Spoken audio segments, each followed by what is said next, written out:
Are surviving this? Don't you just love Kansas weather now? You 20 know, below this wind chill? has been the most interesting winter I've ever This seen. is the coldest one, yeah. Yeah. Because we've been having mild ones, haven't we? Well, yeah, and I For used the to last call few back years. to my family out east and say, ha ha, it's 70 degrees in January. But not this year. Them big jumps are bad weather too, ain't they? It's, They'll get a lot of snow. in but- Pennsylvania, it's always wet and snowy all winter long, and you don't get a break from it. But it's not, like, the wind chill factor is not nearly No, we what got you get really, here. Yeah. we really got wind here. Yeah, our wind can be brutal. Okay, I'm going to call the meeting to order without Dawn. And if you'd like to join me for the Pledge of Allegiance, there's a flag there. I pledge allegiance to the flag of the United States of America and to the republic for which it stands, one nation, under God, indivisible, with liberty and justice for all. Thank you. I will start with correspondence.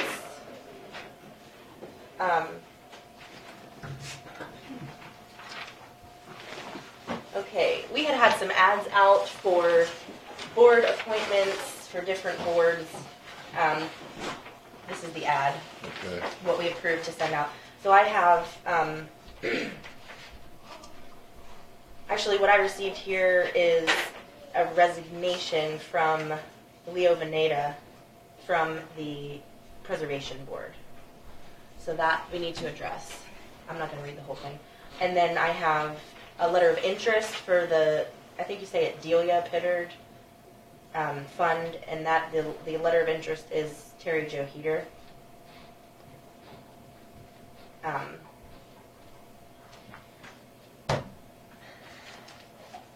is that.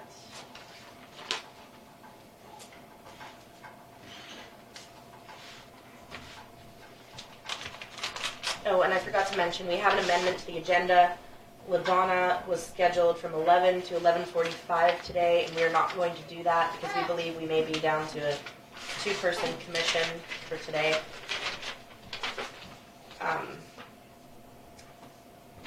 We have a letter for request for continuation for another term on the hospital board from Mr. Houston.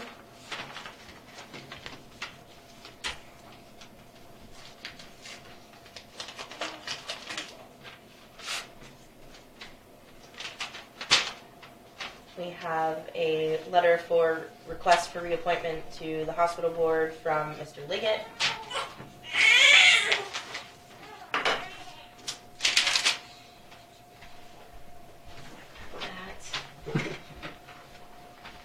Are any of these more correspondence, or are they all? I guess I'll do the bills too. Yeah, so you just read the cost to do this, and this is what it looked like. She says, mind you, she thinks it will still be illegible. You didn't happen to resend it in a PDF?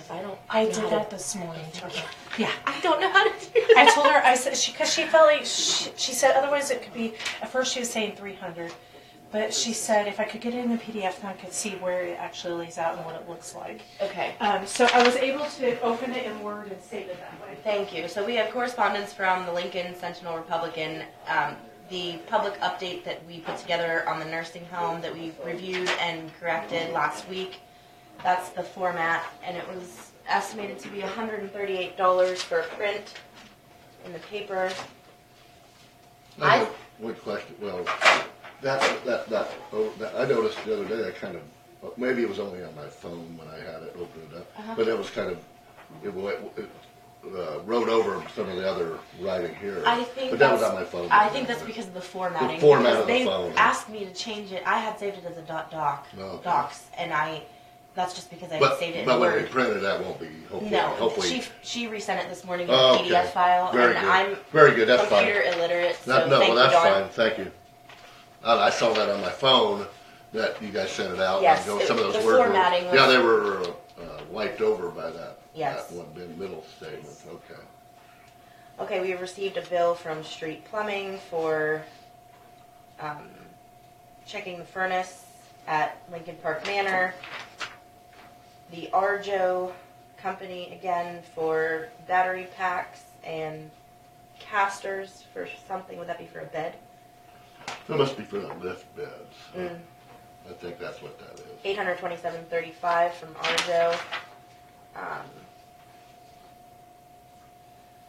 North Central Regional Planning Commission. A few weeks ago, we were asked to sign a resolution for North Central Regional Planning Commission, and I had noticed that we didn't receive the corresponding documents that we were supposed to have that we were agreeing to. So we need to go over that, but that's a little lengthy, but we received that today. And a bill for Lincoln County General. Drain? I think it's actually for the nursing home. Oh, yes, I'm sorry. LPM, there it says. Drain opener, I'm assuming that's a liquid declogging agent. Another bill for a battery, an alkaline battery, $117.48 from Lincoln Building Supply. Another entry lock for $20.99 from Lincoln Building Supply. Those are the bills for Lincoln Park Manor. Excuse me.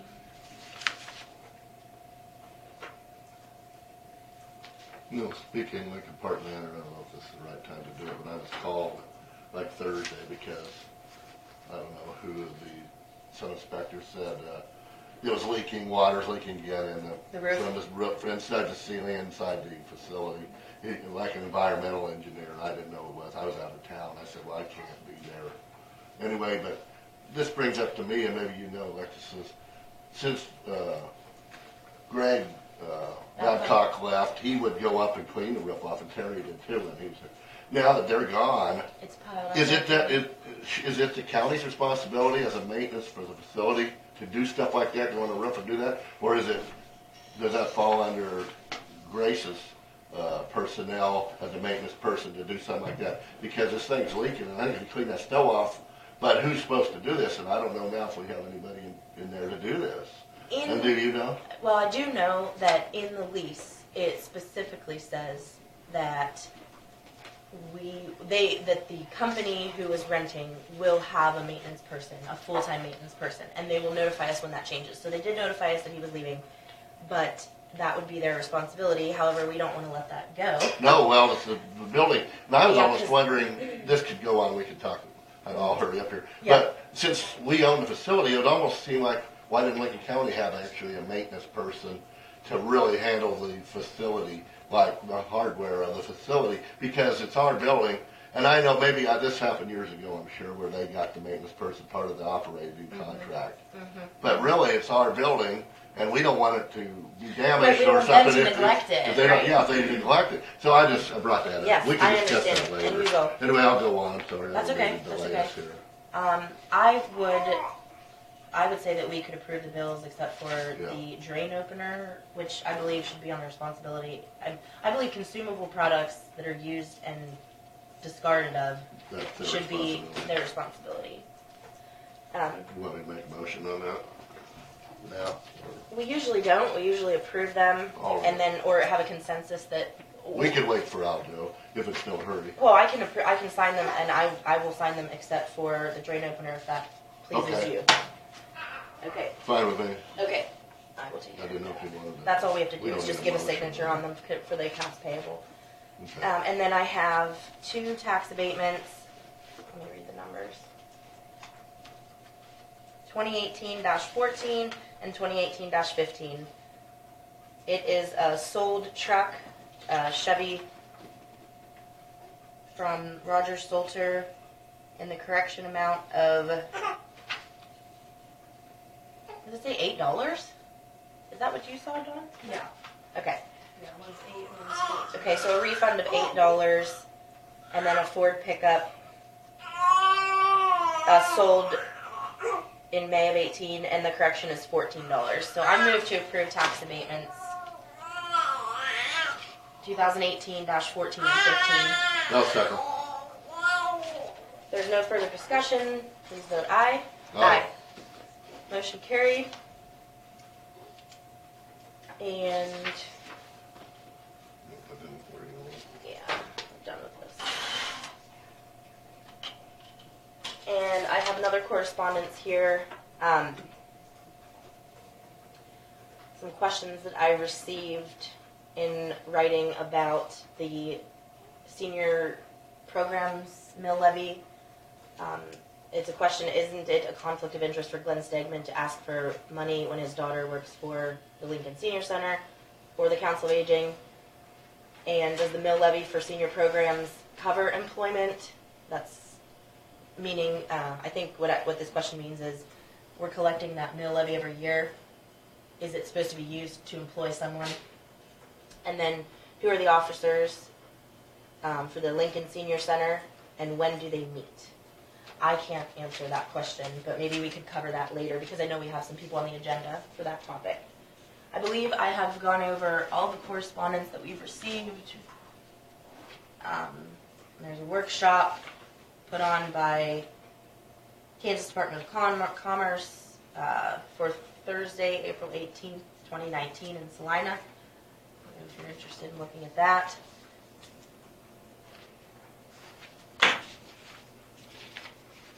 And we received bylaws and the last meeting minutes from January for the Council on Aging. Can I look at this and take it? Yeah. Okay. Yes. Thank you. Sure. I may look at it. And did you want to look at the minutes with me from last week?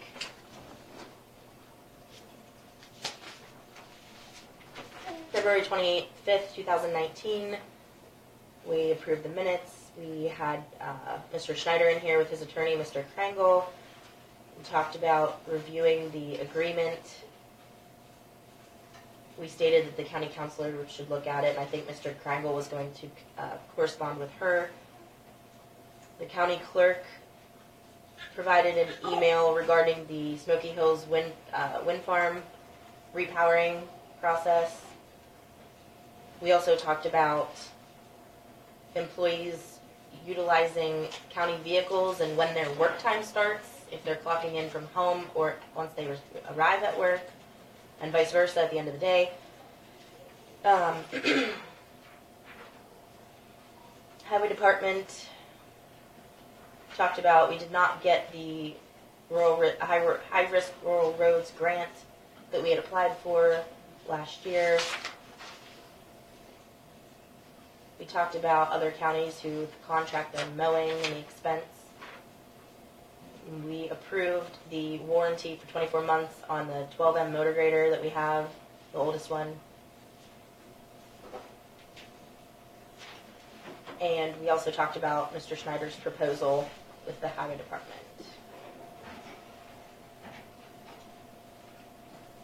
We had the county clerk to the table again and discussed time cards and comp time for different departments and what the hours are and our need to have a resolution on that, which we need to get to relatively soon, and the handbook, what the handbook says.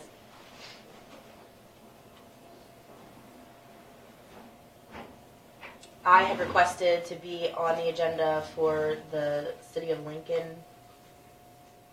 on behalf of the commission to discuss the nursing home contract that exists between John Grace and the city.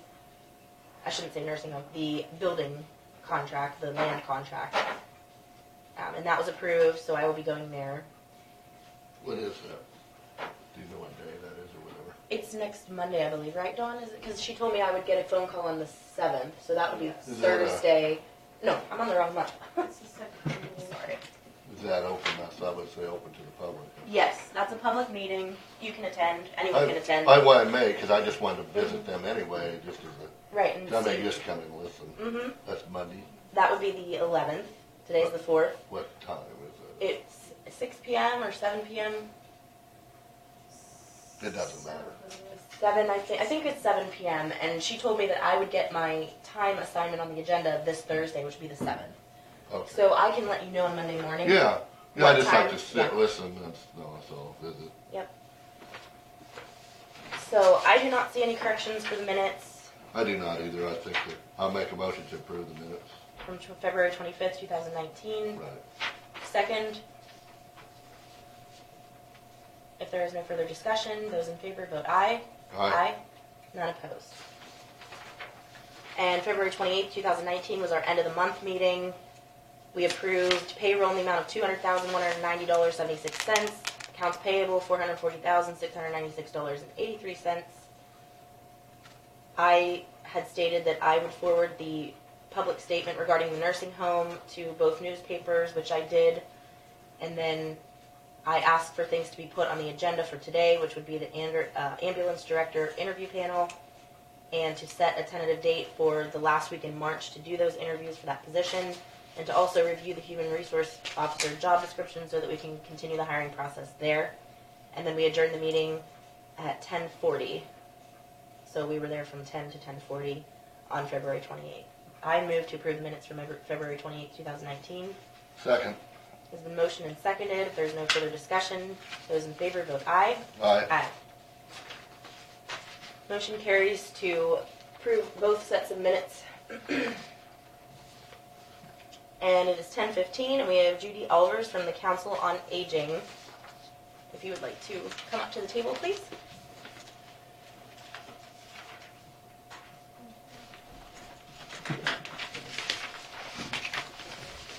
Okay, here's the advice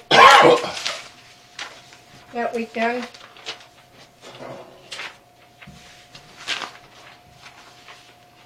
And I just paid a bill that come find out was supposed to be from the county for $897.22 for the Senior Care Act. There's a copy there. In this packet you gave. Yes. No. Oh, what you just handed. Good here. I got it. Thank you. Okay. Anyway, you seem to keep asking. So here's the front page of the Kansas. I'm sorry, I ran out of paper. And the North Central Flint Hills Area Agency. Kind of what they do. We've cut down the budget. Okay, so let's address the first thing you said. You paid a bill to North Central Flint Hills Area Agency on Aging for $897.22, and this is for the portion that they have categorized under Senior Care Act funding. And I have a question for Dawn, since Dawn knows. Was this the portion that was assigned to the health department? Senior Care Act? So, yes, and we paid for it. This would be the balance of what they asked for supposedly and what we actually paid. So we had approved a specific amount out of the health department budget, which was already paid to this organization. And so they sent you a bill for the remainder of what they requested that we did not approve to pay. Correct. And they Well, they say they haven't received this amount of money for several years. Well, here's how this Exactly. works. Any organization can request money from the commission, okay? So we have NCFH AAA, which is North Central Flint Hills Area Agency on Aging, Yes. requesting money from our county. And I think the total amounts to $2,800, somewhere in there.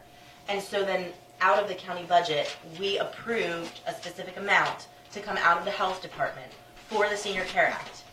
The Council on Aging was paying their portion for the Older Americans Act, I think is what it's called. I think that's the other one, because there's federal funding and there's state funding. $1,500, and that's for the North Central Flint Hills Area Agency. There's two different things. Yes, and I think what they did was they billed the Council on Aging for the remainder For the that balance. we refused to pay. But I don't think that is fair, and I don't think that is right. They were requesting funds, And we only gave them, right, they can request as much money as they want, but we approved a specific amount and paid it. So you already sent this check? Yes. When? I think last week. Last Tuesday. Okay, I'm going to call and tell them that we had approved a specific amount which came out of our health department budget. So Because- in this, okay, back up a little bit. For our budget, we are saying just the North Central Flint Hills AAA, not including that Senior Care Act. If we're going to have to pay this, then somewhere we got to figure out some more money. Okay, Is that- I'm going to try to explain this again. When Yes, they request they money, asked. we do not have to give it. It's by our own agreement that the consensus of this board or your board or whomever is paying the bill. It's by our consensus to agree to pay any specific amount of money. So if you are agreeing as a board to budget $1,500 for that organization, then you can send them a check for $1,500. Just because they send you a bill because they want more, Okay. doesn't necessarily mean that you have to supply that. I think I watched some of the meeting, and the question was, what happens to the relationship between North Central, Flint Hills, AAA, and Lincoln County Council on Aging if you don't pay them, and nothing happens there. You're choosing to fund them for their overhead costs for their organization to exist. The relationship that is between the Senior Center of Lincoln and the North Central Flint Hills AAA, that is for the meals program that they call Friendship Meals. Does that make sense to you? Yeah, they pay their own part of it. This is for the. Well, no, they don't pay to belong to them. They receive money from them to have run the the meal meals. program, right? So it's by your own board's choice, If we pay this extra or not. however All right. much you pay, whether you pay $10 or whether you pay $1,000. That's the choice of the board. So I have a question before I call North Central Flint Hills. Did your board see this bill for $897.22 and approve the payment, or did you just receive the bill and send the No, check? she brought this at the meeting. I skimmed through the meeting, so I didn't. They thought that they had to pay it. Right. Well, she's saying she brought it in person. I didn't realize that part. Rose that was Landis comes as a rule every month to the meeting. She's a representative from. I know who she is. Yes. Okay. Yes. So she handed us these two bills. Two And, bills? well, the other one was, The administrative. yeah, But that's what you normally pay. yes. So that was for the new year, 2019. But this was 2000 This is from, it says on there, it was due January of 18th. 18. Is that part of that fee there?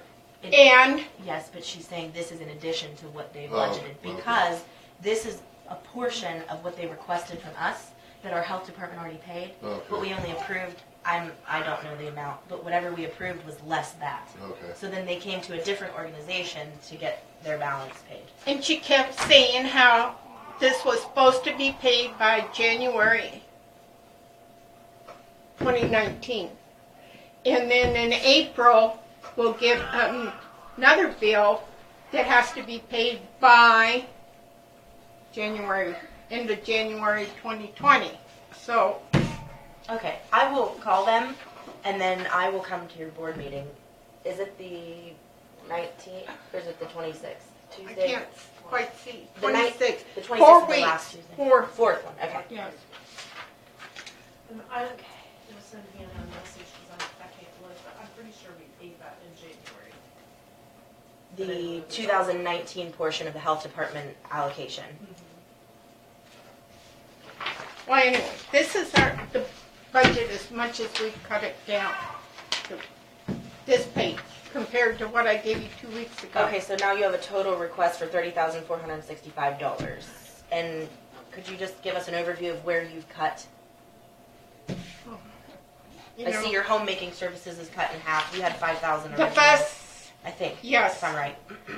We cut the postage. We didn't feel. Do you really have $1,500 in newspaper ads, or is that some other type of? See at the bottom, fourth from the bottom. That's a lot of newspaper ads, right? I'm just curious. I'm just wondering. I'm wondering. I should have brought the one I scribbled all over. Well, that's Maybe I did. That's okay, and then also professional fees. Do you have an attorney that you consult for that, or what? Okay, this is paying for Jean Krangle. Oh, That is- that's for doing the books. Yes. No, for and doing the- she's your accountant to do the. Yes. Oh, okay, that's professional fees. I do okay. have a question about that, though. Why doesn't the treasurer do the books?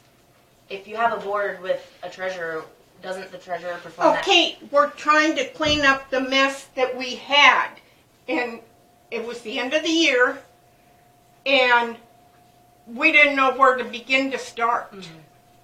So and she's Yeah, charging. I can understand having Jean do it now, cause it was probably in a mess. And So, but that's for, yeah, the books for, we may drop her later, but she's still helping us yeah, muddle okay. through everything. I understand what So that's you're for. expecting to rely on her services still. I guess I'm just saying, I know in the past the treasurer never did the books for that organization. No, Which is because a problem. Teresa done it. Right, and that's a problem. I mean, when you have an organization and you volunteer to be on the board, and you have a hierarchy of a board with a president and a vice president and a secretary and a treasurer, the treasurer does the books. You don't pay someone to She's do the not- books for your organization.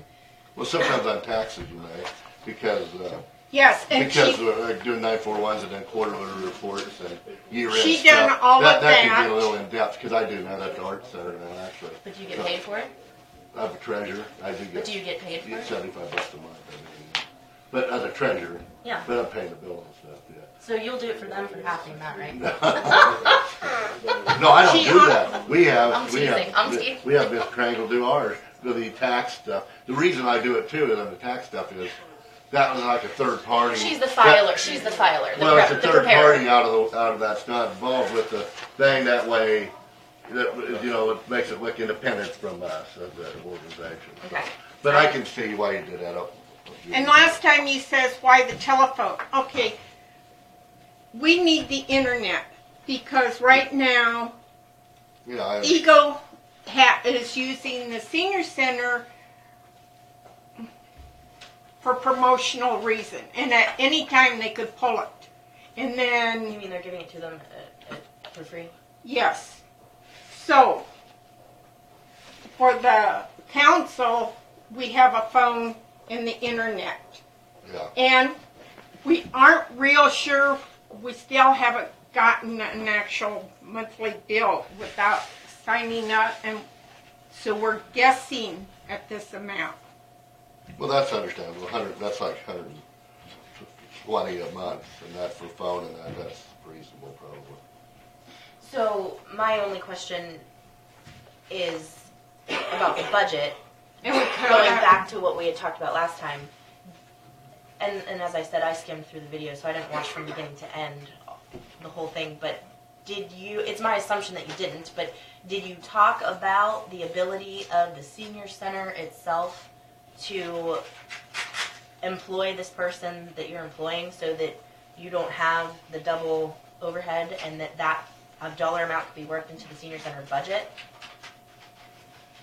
Okay, it has, Becky is being hired by the senior center in the morning. We are paying for her to deal with all this in the afternoon. Right. I know that. And I'm saying... Well, for- I for don't two- understand then what your question is. I guess my question is, looking at it as a representative of my taxpayers who are paying into this, if she's going to be hired for a full day, regardless of what she's doing in the morning or in the afternoon, even if it's not a full day, just the fact that you have an employee, why can the senior center not hire her for both jobs and just budget this dollar amount that's going to be paid out into their own budget? Why does she have to have two separate employers to be in the same building and utilize the same electric and the same gas and the same and potentially the same telephone line? I mean, I understand what you're saying. You have one for free right now that may not be free later, but Okay, and they've got their own phone.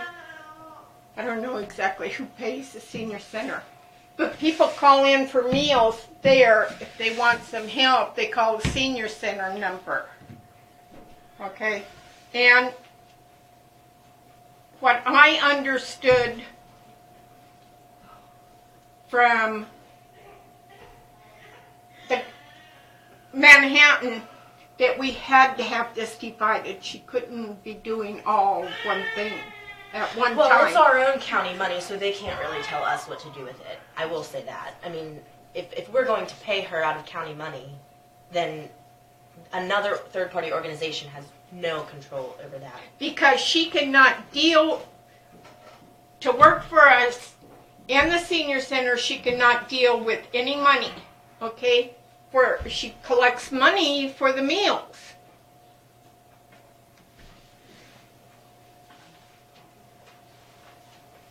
Well, I brought that up before, why we almost couldn't consolidate. But I think they have their own special direction because you guys deal more with the county, the rest of the county, where the senior center's mostly the city of Lincoln, and the council on the aging's more or less people in the country too, right? So that that differentiates them. But I kind of wonder too, Alexis. It seems like we have 3,000 people in this county. We have 4 entities helping the seniors, and you have the Flint Hills Council on Aging, Lincoln Council on Aging, Lincoln Senior Center, Sylvan Senior Center, 4 entities.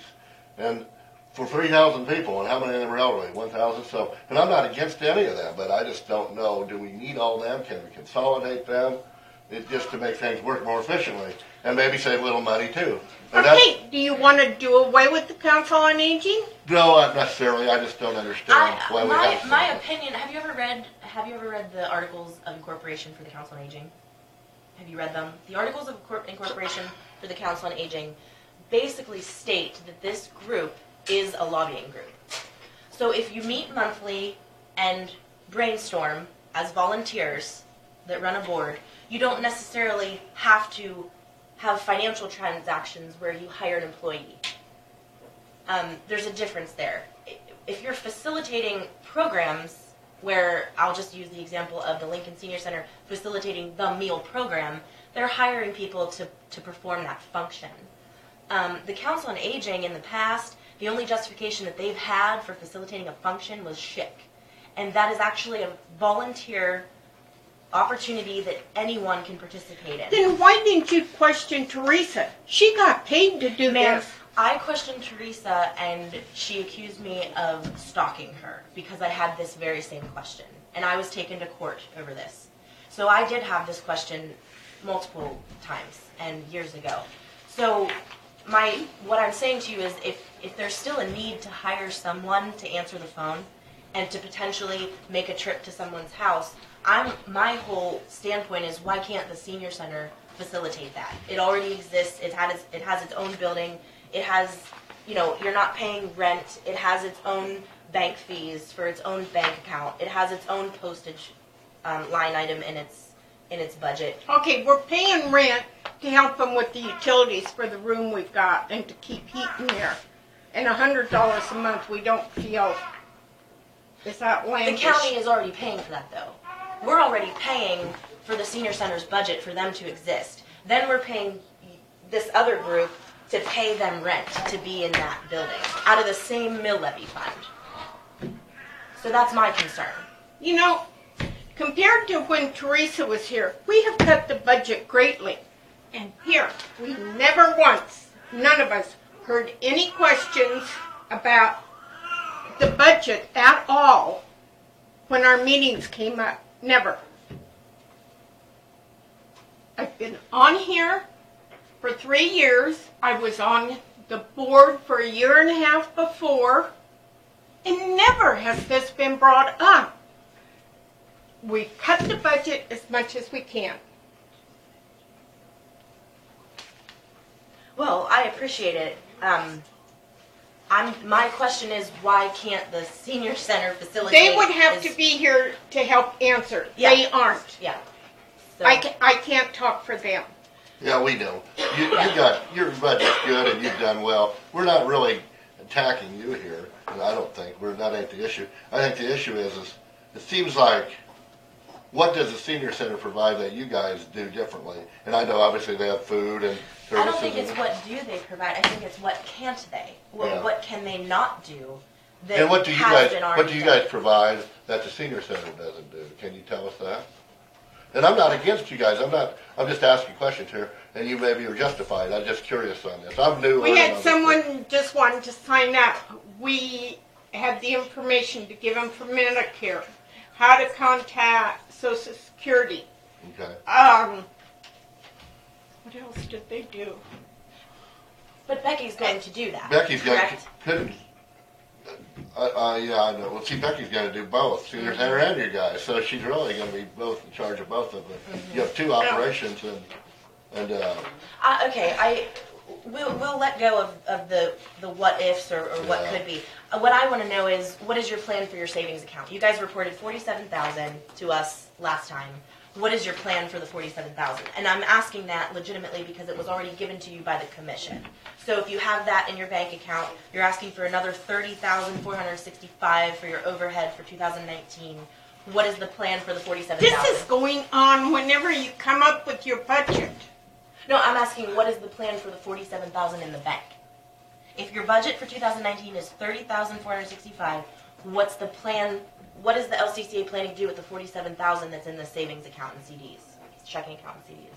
Do you have any plan for it now? Maybe you don't. But This wasn't discussed. Last meeting was extremely full trying to get.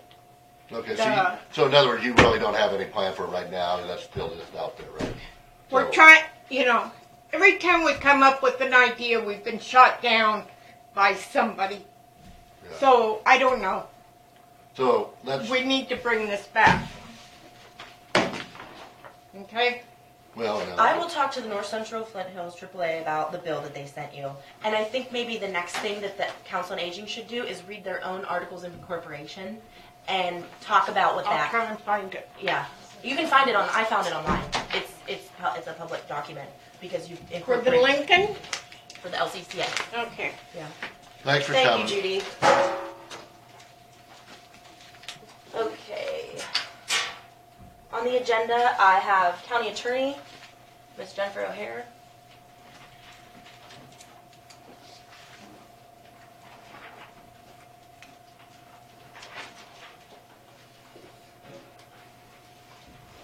How are you? Good. Are we only dealing with the potential road agreement, or did you have something else The potential road agreement, and I think we need to go into executive session. over the road agreement Yes. for county for attorney-client privilege? Yes. Okay.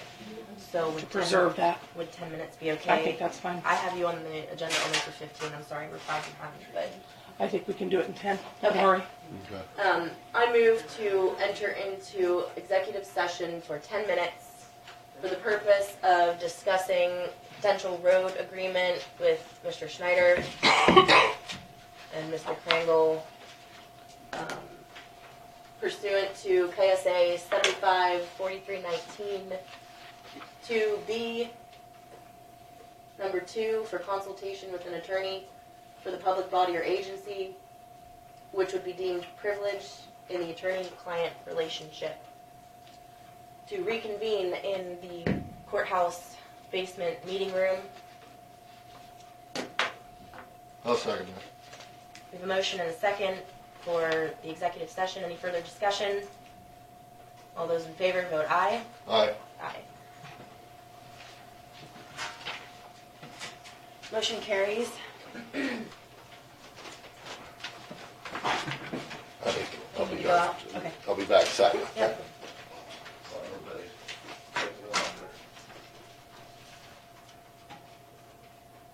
We are waiting on the revisions that the county attorney did to the agreement, and then she's gonna bring them back. She's just doing that right now. In the meantime, we do have someone else on the agenda. So, my question for you, Mr. and Mrs. Decker, would you like to go into executive session?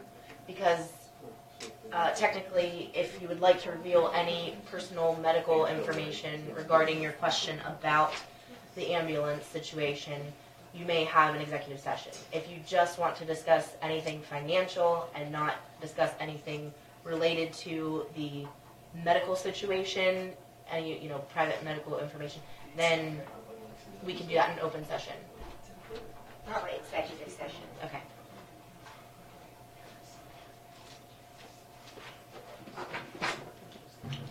Okay, we have Mr. and Mrs. Decker on Okay. the agenda, and they would like to do an executive session since it's dealing with Yeah. medical information. Yeah, I know. So Okay. I think we can go ahead and do that. We'll probably be waiting on Jennifer for a few minutes. Want to do executive session with them? Should take- Oh, Do you believe 10 minutes would be Yes. would suffice? Okay. I move to recess into executive session for 10 minutes for the purpose of discussing an ambulance ambulance billing situation and the health and medical details of the, what do we want to call it, recipient of services pursuant to KSA 7543-19-2B.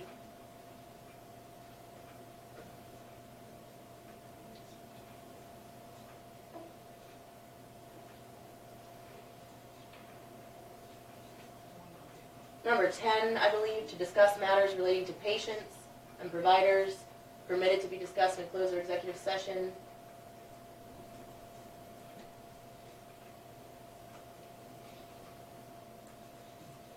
With the commission and Mr. and Mrs. Decker. I don't know Mr. Decker's name, sorry. It's Ramo, R-A-M-O. Thank you. To reconvene in the basement meeting room of the courthouse. A second. We have a motion and a second. Is there any further discussion? All those in favor vote aye. Aye. Aye. Motion passes. Yes, Sit please, here. yeah, come to the table. Yeah. So. May I see that?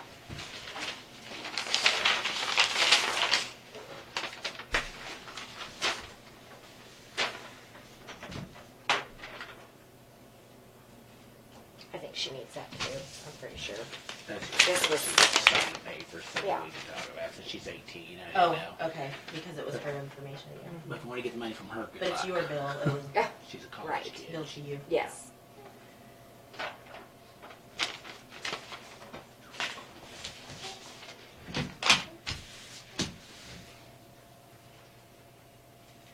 Okay, so the first one is on top and the second one's on the bottom. Oh, The yeah. first one's on the top, the second one's on the bottom. Okay. Okay. I move to remove the charge, the second charge for $500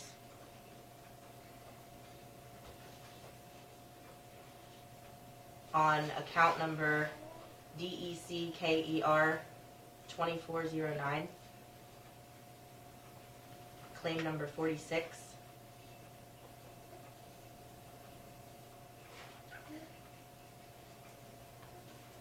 Is that it? Leaving the remainder billing of mileage plus 1 transport fee. I'll second. Is there any discussion? Well, and maybe we should discuss to the public.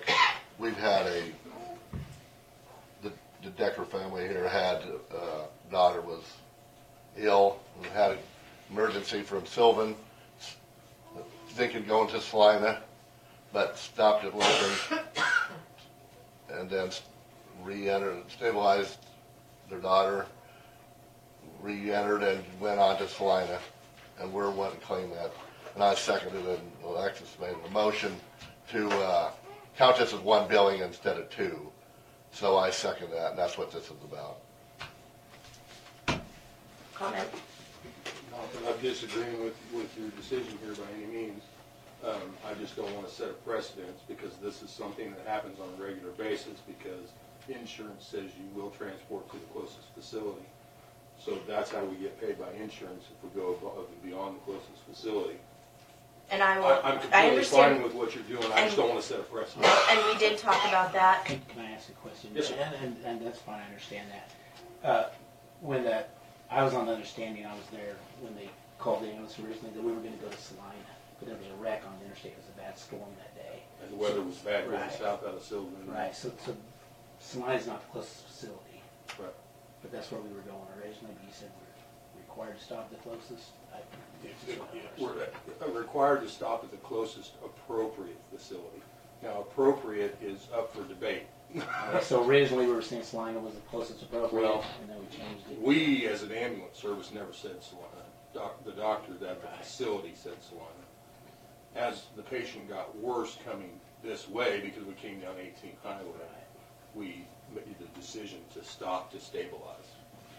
And that's why we stopped. And they did treat at the local hospital, and then decided it was above their capabilities, and that's why we transferred on to Salina from there.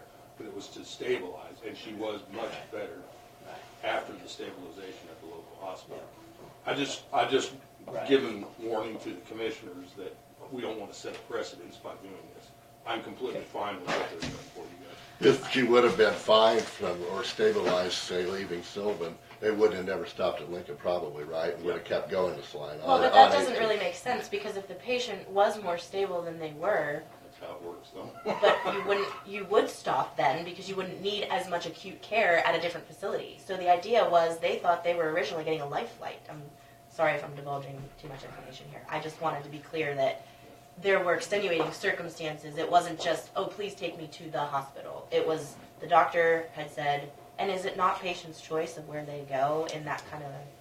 It is to a point, but we have a form that you have to fill out if it's above and beyond the closest facility, that you as a patient would be responsible for any additional mileage. Which you can I put in the choose- motion that they will pay all of the mileage. You can choose if you want to go to Wichita Hospital, and we'll take you there. Right, but you have But to be you would agreeing to pay pay the- for that. The mileage past the closest facility. But is that's what still, you- if we did take someone from Lincoln County We'll pay to the mileage Wichita. to the closest facility too. We're paying all of it. And I'm not talking about your call. I'm Yeah, talking just in about general. calls in general. Right, So if we pick up somebody here in Lincoln, Kansas, and they choose to go to Wichita because they doctor there or whatever the case may be, we can take them to Wichita. That's not a problem. But they'll pay they're all the going to pay mileage. the difference in mileage of what it would be to get to the closest facility or to Right. that facility. Right. And they have to pay for that out of pocket. But even to Wichita prior is to one fee, insurance. correct? Is one, Yes, it would be one fee Mm-hmm. in that situation. okay. If there is no further discussion, those in favor vote aye. Aye. Motion carried. All right, thank you. Thank you for Yes, visiting thank you with very us. much. Mhm. Thank you guys. While we're here on Brandon, do we have billing policies, like, if you stop for any reason and switch out, your policy now is to start a new billing for, say, for a new, To switch out technicians, no. We would not charge a new billing. But Okay. to stop at a hospital to but if see you go in the where- hospital and get treatment, and then you had a new crew, say, from go to Salina, then you would have that as a new ambulance run billing, right? If we were requested by the hospital that we stopped at to transfer on, yes, that Okay, would be a so separate. it comes down to the legalese of, all the, Who's making the decision to go on to the next facility is what it comes down that comes to. down to the Which, doctor. in most situations, would be the hospital making. That's the hospital or some doctor making So, an order to do that. in this particular circumstance, just talking about developing a protocol, the ambulance continued on to Salina with the patient because the doctor or staff at the hospital suggested that. The original suggestion at the original facility was to go to Salina. So the original route would have been to go there, but because of the logistics of going past a facility where they could stop due to the condition of the patient, they did make that stop. And they did change out staffing. Well, it was good in a way. They went by Lincoln because she was needing to go to the hospital, here in this case. If she would have, they'd taken I-70, and, we don't want to No. talk about the details Would- of her health here, but she may have been in trouble between here and Salina, you know what I'm saying, on I-70. Has So, Lincoln County ever stopped, let's say, at Ellsworth on their way to Salina, or? Well, we wouldn't go through Ellsworth on our way to Salina, but we've But that would be closer than going on to Salina if We've you were on had I-70. transfers, to give you an appropriate example, Uh-huh. we've had transfers that were supposed to go to Wichita because the patient worsened in Go to route. Salina. We've stopped at Salina. and you stopped at stabilized. Salina or somewhere, And then most of the time in that situation, it's outside of our county, so we stop to stabilize in Salina. That now is Salina Regional patient. We turn around and come back here and Salina Fire transfers on. So it's a similar situation, but because it's outside of our county Yeah. boundaries, it's not us dealing with both calls. Right, okay. Yes, I have a question. I live just a mile inside of Lincoln County. My Eldred Hospital is 18 miles away, which is closer to Lincoln. my doctor's at Wilson, the ambulance service would be out of Sylvan. So would they take me to Eldridge as I request? If you request it, I think. Yeah.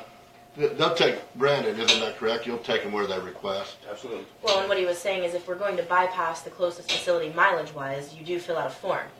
Yes. So, Just saying requesting that you're additional. responsible if the insurance doesn't pay. But my closest facility would be Eldridge, not So Lincoln. he wouldn't have to fill out that form because he would be closer to Ellsworth than Lincoln anyway. Okay. Even though it goes out of our county, that's his choice. That's still the closest facility, So that's what you go on. and that's what we Okay. go off of. And we don't split hairs when it's that little of a difference between Lincoln and that's where the appropriate part of that statement comes in. Yeah. so since we're on the topic, and we actually had someone scheduled from 11 to 11:45 who won't be here, so we'll deal with your issue as soon as we have the county attorney back, Mr. Schneider. But I guess my question is, for the ambulance protocol, if you are, let's say the current staffing is at a function at the ball field in Lincoln, and there's an issue at the very most corner, like he just described, he lives a mile from the county line. When is the decision made to ask for a different department, a different county to respond to that versus us? Standbys are always secondary to 911. So if we were to function in the ball game, as soon as that page come out, we would leave for that 911 call. And then we would have dispatch page out for a secondary crew to come to the standby. So the football game or a ball game or whatever was going on that we were standing by for would not have coverage in the meantime while we waited on the second crew to respond to the standby. Okay. We would always respond to 911 first. And 911 always takes precedence over transfers. So if we get a call to a transfer and prior to going to pick up the patient at the hospital, You get another we get another 911 911, emergency. we divert to the 911. 911 always comes before anything. So when do you call in, basically call in from outside of our department for Mitchell County or Ellsworth County or another facility to respond? When does that happen? Most of the time it's on transfer situation if we don't have adequate staffing. We're already doing something and we have a transfer, so we call that transfer to a different area where they're... Or they're requesting a paramedic and we don't have one available. Okay, one question, like in Mike's case, where he's so close to Ellsworth and he called 911 that comes into here, what would be the logic, would be to call Ellsworth and have them come out 18 miles and pick him up if he was safe? That's the question I was gonna ask. If I dial 911, where does it go? Is it tagged to, it's a 658 number I have, is it tagged here? Are you talking a home phone or are you talking a cell phone? Home or cell, they're both 658. Okay, but there's a difference. A home phone, your E911 goes straight to Lincoln County Sheriff's Office. A cell phone, even with the same number, is going to bounce off the closest tower and go to the closest facility according to the tower. Which the tower's 2 miles away from me in Elgin County. So if you're calling on your cell phone, you might get Ellsworth County, but if you're calling on your home phone, you would get Lincoln County. Now, with that in mind, you can request an ambulance from any department you want. If you just happen to like Osborne County and you want to request the ambulance from Osborne County because you know the text on there, they can come here and take patients anywhere they want to. But they probably Through a 911 call? They won't. They can, but they you can request it, but they might not necessarily. They can decline. They reroute it to, well, when they call the 911, that Ellsworth County dispatch is getting that 911 call, is then rerouting it immediately to Lincoln County. And because you're a Lincoln County resident and you're paying an ambulance fee in Lincoln County will be used paged. Now, if our resources are gone, say we don't have anything, then they can page another through mutual aid agreements. But another county isn't just going to randomly come in and service our people just because that's your preference. They can though.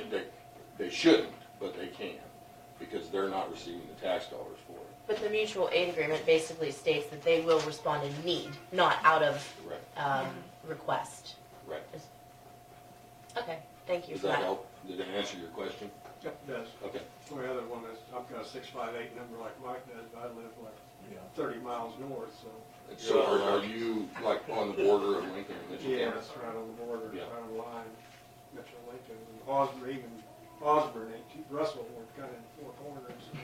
And Hunter's kind of a different situation anyway, because they're actually in Mitchell County, but they're paged by Lincoln County for everything, so that does create some confusion on who would respond to your stuff.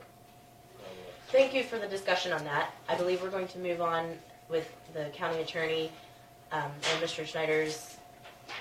I You would- need an executive session for 5 minutes for the both of you. Okay. Commence with those discussions. Okay. So before we have you to the table, make me do the motion. I move to recess into executive session for 5 minutes for the purpose of discussing the road agreement between the county and Mr. Schneider pursuant to KSA 7543-19-2B for number 2, for consultation with an attorney for the public body or agency which would be deemed privileged in the attorney-client relationship with county attorney and 2 commission members present to reconvene in the basement meeting room of the courthouse. Second. We have a motion and a second. If there's no further discussion, those in favor vote aye. Aye. Motion carries. Well, it won't seem to go away. I got one kind of too. Well, mine was bad, and then it came back, and then it went away, and Yes, There's been a lot of back and forth with It's this different weather. strains. Yeah, cold and wet.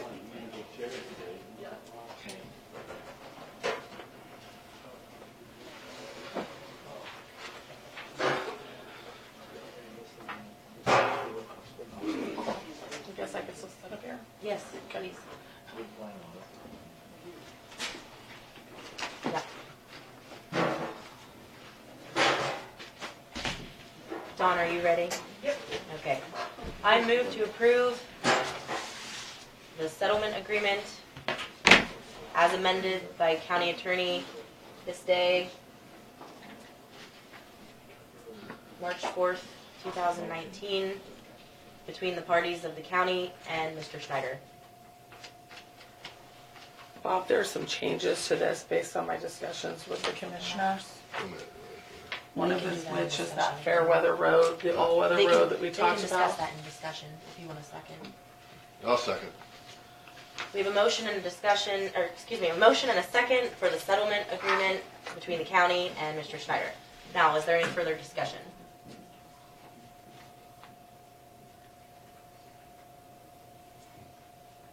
I would just like to say that it would be up to the other party to agree to the changes that we have approved, that the county attorney has done on behalf of the county.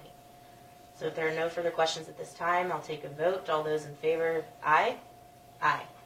Aye. Motion carries. Yeah, I think so. I think so. The only changes was In this Fairweather paragraph. roads, Yeah.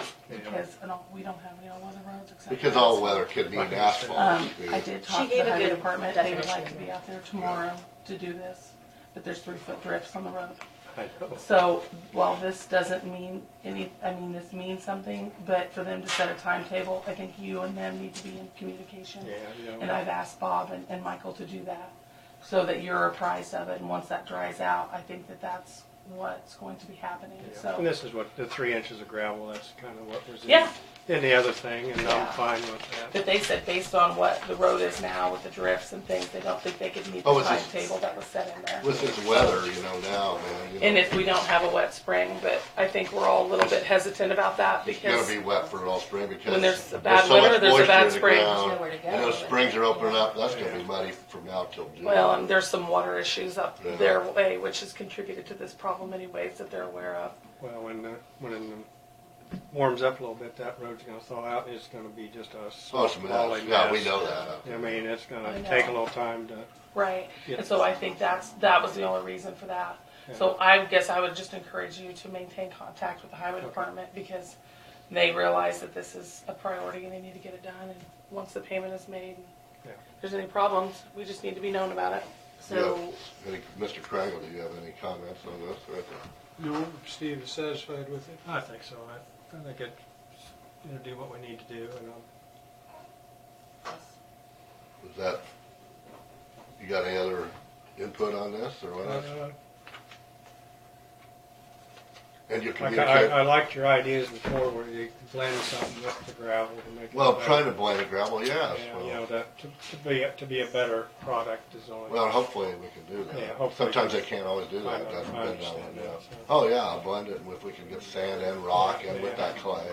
It's hard. I know you know these roads. I do. You know, new gravel's always tough. You take 3 rains and walrus to make it into something. So Yeah, I do have, you need two? Yeah, I so have- that way they have the original and we have the Okay. original. Here's another copy. I'm just gonna say this.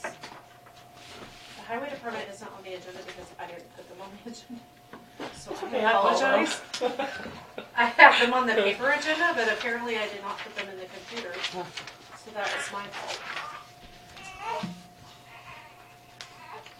I believe I did that. Well, I think because she was doing everything on our behalf, they're still included in the negotiation, and this is. I think I just had everybody kind of scooched up, and That's all right. This one's for us. so I did apologize to them, and I told them they said they are working on this now anyway, so it's okay. So just for those of you who were in attendance about the prior discussion about the agreement, we had our county attorney revise a few things on behalf of the county as far as changing some wording. We're not going to guarantee anyone an all-weather road because that constitutes basically concrete or blacktop, yes, asphalt. And so we changed it to fair weather, and then we changed some dates as far as deadlines. We didn't give ourselves a deadline because we can't make that guarantee. So that protects the county. But we still are moving forward with the proposal of the upfront money paid and then 5 years instead of the original mediation of him paying into a kitty for that. There's going to be no payment, but no responsibility for the county for material for those 5 years, starting June 1st, or ending June 1st, 2024. That's what it said. Anything further? Okay. thank you. I'm gonna. Clerk Harl will be excused to go up and notarize that and attest it so we can have a copy for them today. That'd be great. Thank you. All right, Thank you. Can I ask, Question. what's the intersection that you're talking about? Just so, I'd like to go out and check it out for EMS purposes. It's Union and 50th to the north, and then they have a home that goes 45th Jets to the northwest, Okay, and there's a home built and a cabin for hunters on that throughway. So the gravel surface will only go to the driveway of the home, and it won't continue on, which goes up to, what is that next road there? Should be back to Wheat Drive. Wheat, yeah. Yeah, back to Wheat Drive. when the weather clears up, I'd like to go out there in my personal vehicle and just check it out for EMS purposes. When it's cold like this, you can drive on We have another, Yeah. we have another question in the back. Sure. Yeah. I have a question, definition of Fairweather Road, and this is now part of the county policy as a whole, Fairweather Road. I would like to address the resolution that we do have pertaining to this type of a situation, but we do have a definition of Fairweather Road in the agreement. Would you read that? Yeah, Fairweather Road is hereby defined as an earthen road with gravelly soil or an earthen road with a gravel layer on top that permits weather use depending upon rainfall and soil type. Such road is negotiable only during fair weather as opposed to all weather. All weather, well, you know what we got now out there. I was substitute mail carrier, and there's some of these gravel roads now, when it gets thaws out and that, you'll have to have four-wheel drive on, and maybe with a big truck, and maybe can't even get through them. Because some of them are even, because it's going to be slimy and really bad. So all weather, in my opinion, means like asphalt or cement. That would be all weather, because, you know, The other thing too is, you know, in the past, years ago, there are roads that aren't traveled that don't need to be opened and waste Right. taxpayers' money on. oh yeah, oh yeah, a lot of those up in the hills and that they don't even deal with now. But we did want all weather because that could mean that you could get, you know, like now we got when this thaws out, it's going to be unbelievably muddy. A lot of them roads are good and gravel roads because with all this freezing and snow and ice and rain combined, it's wet out there. You know that. I've been there. Yeah. So fair weather means, you know, common sense when it's decent weather. They're travelable.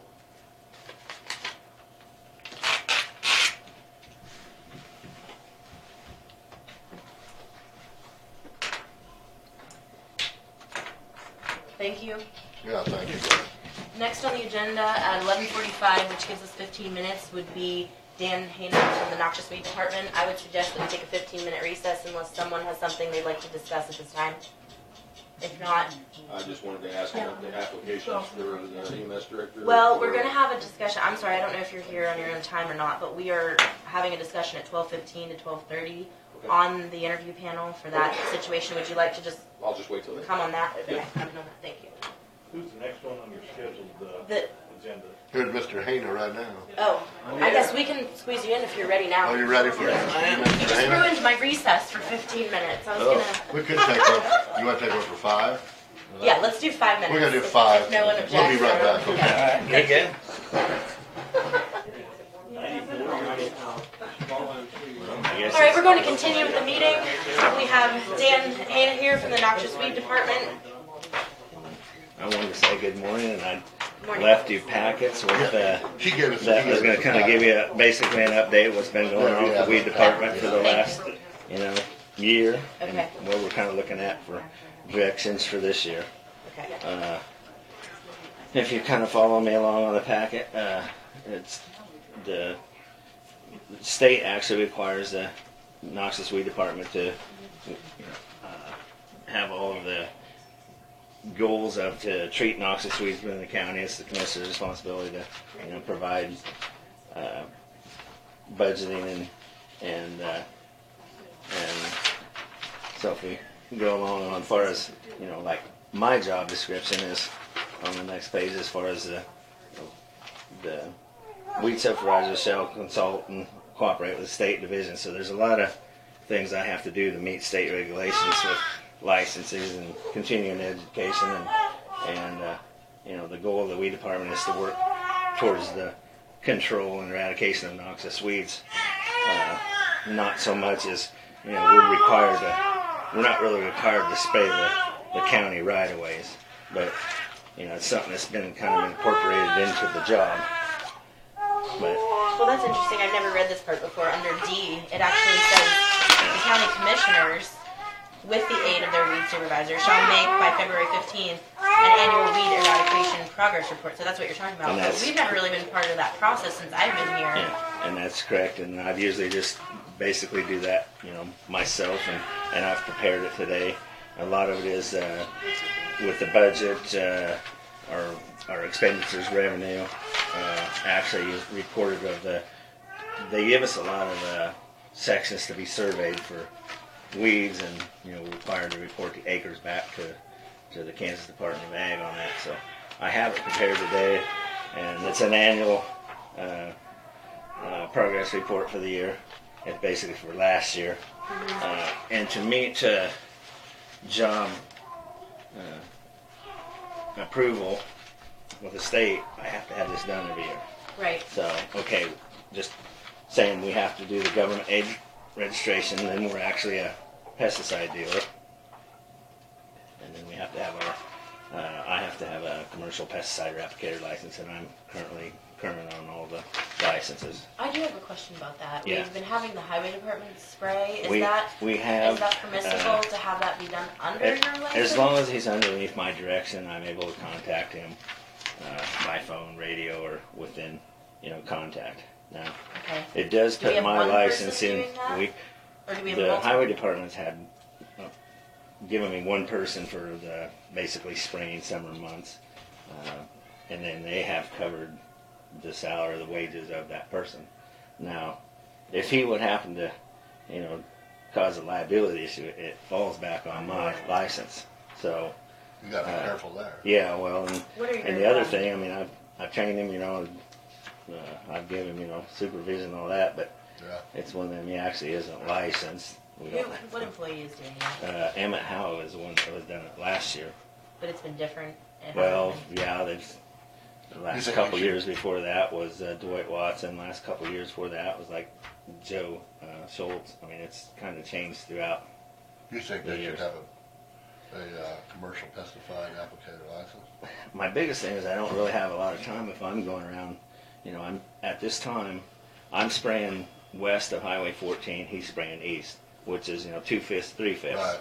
Right. There's a lot more to do on the west side. It seemed like by the time I, go in a short window, I don't really have a lot of time to run around and check behind him to see, make Right. sure he's doing a really good, adequate job. I mean, I've prepped it and That'd be, gave him, everything he should be doing, is supposed to be doing, but to actually go behind him and, check his work, I don't or haven't. That's, What is the process by which you coordinate with the highway department for mowing?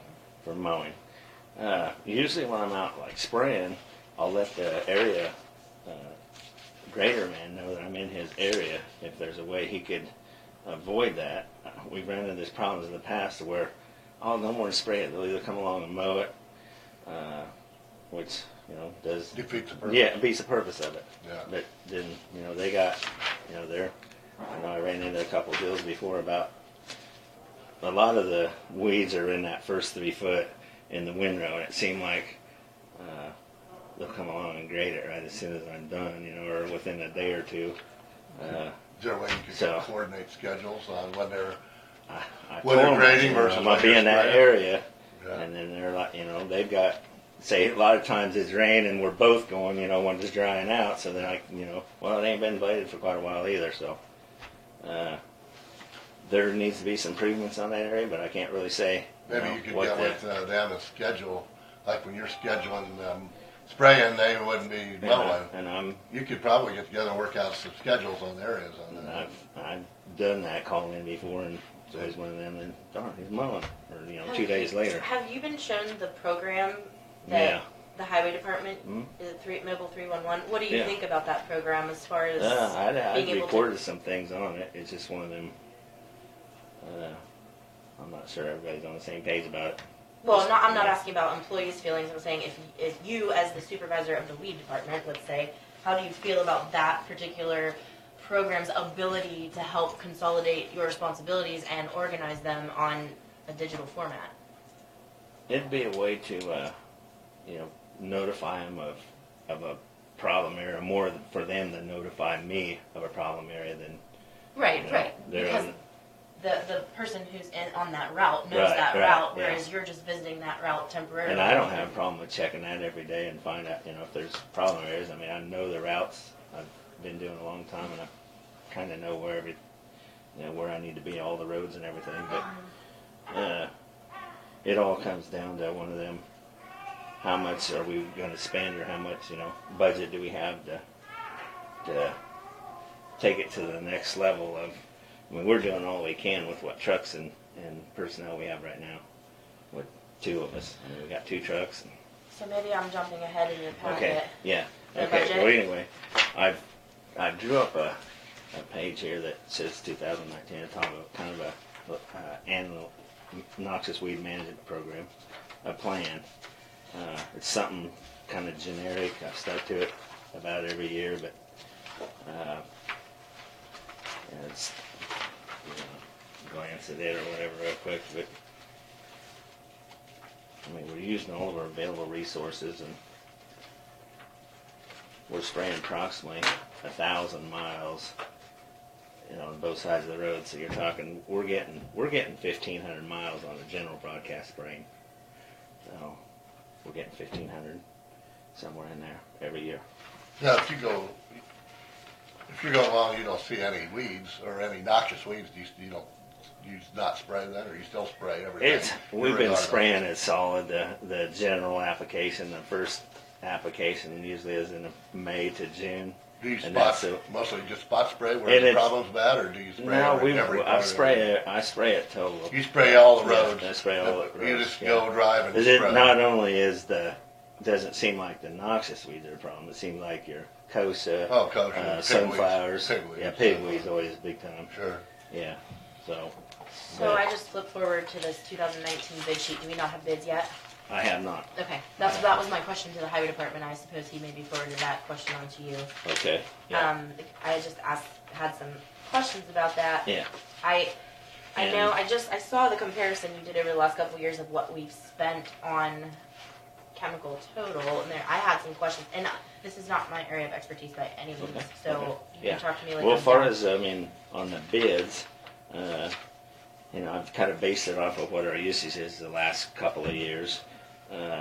in the last couple of years, I've sent out 5 different bids to CVA, Post Rock, 181 Ag, Crop Service, and one of the suppliers, Van Diest. I usually only get 2 bids back from 181 or Van Diest. Do you know And why so- that is? Huh? Have you ever asked the other companies why they don't bid? Just because it's not enough quantity? They claim they're getting it from the same places I can, and they're not, they're not going to make no money on it, so they just don't want to Okay. do what They're not acting because as a wholesaler. In other Right, words. Okay. right, yeah, the major suppliers, which is Van Diest is one of the major suppliers in the area. Okay. Now, somebody else may have some, others, but those are the locals that I can think of, and then the major suppliers that I've dealt with the last several years. I've submitted bids out last year. I mean, there was a few of them that were, 5 cents or 50 cents. I mean, I went with the lowest, so, I mean, they both do whatever. Because it's the same product, basically. Right. So it's just come down to cost. I'm getting a bid sheet ready to send out here this week. Probably first of next week, but Can we go back to what you said about 2018? That was the purchase that was made in 2018 was it covered. I have $25,153. That was chemical cost to spray roadside, and you have the mileage. Is this the mileage of each, or what does that mean? 530. That's actually total gallons of product. Gallons. Okay. Yeah, that's the total gallon of product. We spent right at $25,000 worth to treat the roads, and it's increased. I'm normally somewhere around at 15, somewhere in through there. But my biggest increase this last year was, I put a really big effort on trying to eliminate some of the Johnson grass because, I really don't get a lot of complaints into the office. I don't. And I will say, just from being in my seat, I think people don't know where to go with that. I think in the past they've gone to commissioners, and because I know I've received some of those phone calls or questions about how it's being done or what the protocol is, which is fine. I don't mind fielding those, but like I said, I don't know that much about it. Maybe we need to have a little more communication as far as how they put in those requests, or in specific areas what they're experiencing versus, it's a lot of miles for one person to cover and know what's where. Right. Especially a lot of times I'll get complaint calls in, or if I get, a call back in. But I have a complaint form that I fill out when I get back. Usually it's just written on a piece of paper when I get back in, spraying the Is guy's that it? carrier. Yeah. Do I have one? Yeah. Is it toward the back? Or? Yeah. So I should put a number on them, but it's somewhere in the middle. But this is basically a sample of a complaint form. Somebody calls in the office, and that's what you and fill I out. need, yeah, I fill out, and if I need to notify the landowner, hey, you've got musk thistle or whatever In that's your been field. complained about, So how many calls do you think they're getting a year? You've been doing this for a while. You have to have an idea. I maybe get 10 calls on musk thistles. The rest of the call, I don't really get any other calls. Okay. That's Like bindweed and stuff. no, everybody seemed like, I don't know, Drops in it's a grass. common problem, so it's not a issue problem. I guess a big issue on that, but I'll fill out this complaint form, and then this just is the sample of the next page is a sample of what I've sent to the landowner, and then it's always marked on it. Okay. Yeah, and then I mark it on a map of, I'll highlight the map, and then Okay, I that's see. kept. You gave me an Yeah, example. and that's before we kept threw in it. a I see. file. Yeah. So I'll know next year, hey, this guy, I've heard about this, 2 or 3 couple years in a row or something that, Okay. he's not following So through. the 10 calls that we're referencing right now, those are landowners. Yeah. What kind of phone calls, how often, or how many are made from your route driver, your blade operators on their routes? Who's contacted, not who, but how many times are you getting contacted in a given year by our own employees? A couple. Not I'm very not really much. getting very many from there. So no. they really need to be instructed Most that of it's the they landowner. could, what's the word I'm looking for? They could designate some problems and then pass those on to you so that you're aware of them. Because they're all out there all the time on that same route. Our phones are on every Well, day. wouldn't and- this be part of the reason that we consolidated the noxious weed with the highway department? Yes. Okay. How's that working out? Okay. Well, it's working out. Okay. what is different now as far as before that consolidation took place? I mean, I find it interesting. You gave us the statute here, 21316. That's Kansas statute, correct? That you. Carrie and I are independent workers, and we've been doing it a long time, and we really don't require a lot of supervision, to be honest. I mean. But what it sounds like you actually need is coordination. We need So if there's someone that's supposed to be consolidating efforts between the two departments. As far as the spraying program and everything, I consolidate. I do everything as far as, where to go and what to do. You don't have any direction from the highway department on that, do you? No. Other than they provide he provides a helper. So. The helper and do they service your equipment? If it's a simple oil change or something, I usually take it to or I'll have Spear do it or something if they're busy or whatever. But if it's something major, then we get looked at. But our only problem, the biggest problem we have, is on purchasing. I mean, we're going to need a new truck. We're going to need a new backhoe. We're going to need purchasing help on some of this. And backhoe for the weed department? Well, or are you for talking the about landfill, yeah, it's the landfill. It's just a. The latest proposal that we received from the highway department is that the landfill purchase the highway department backhoe. Oh, okay. That wasn't mentioned here. And that's here. something you'll have to take up with Carrie, because I really don't know where we're at on it all, other than, we're still using what we got and getting by with what we got. So I'm just saying down the future, but, and we're in the same position with one of our spray trucks. It's, it's a 1989, and we've used it several years, and we're going to need a new one before too long.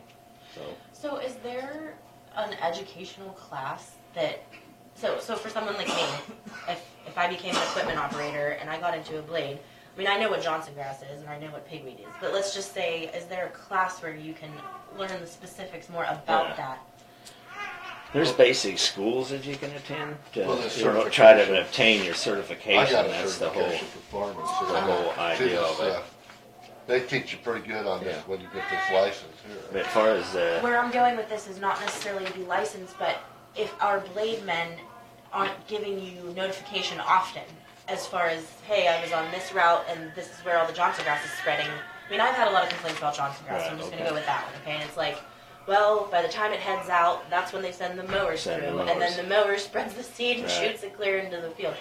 So in that instance, I mean, I feel like maybe then we are ultimately putting the responsibility on the blade man, but are they educated, or is there some sort of education we can do to help them facilitate that information and get it to you? I think it's just emphasis that, if they got a problem area, they just need to be calling me, and, I can, usually on complaint areas, I move them to the top of the list. I jump on it right away, because I get so few that I can shuffle around and get, get some results right away.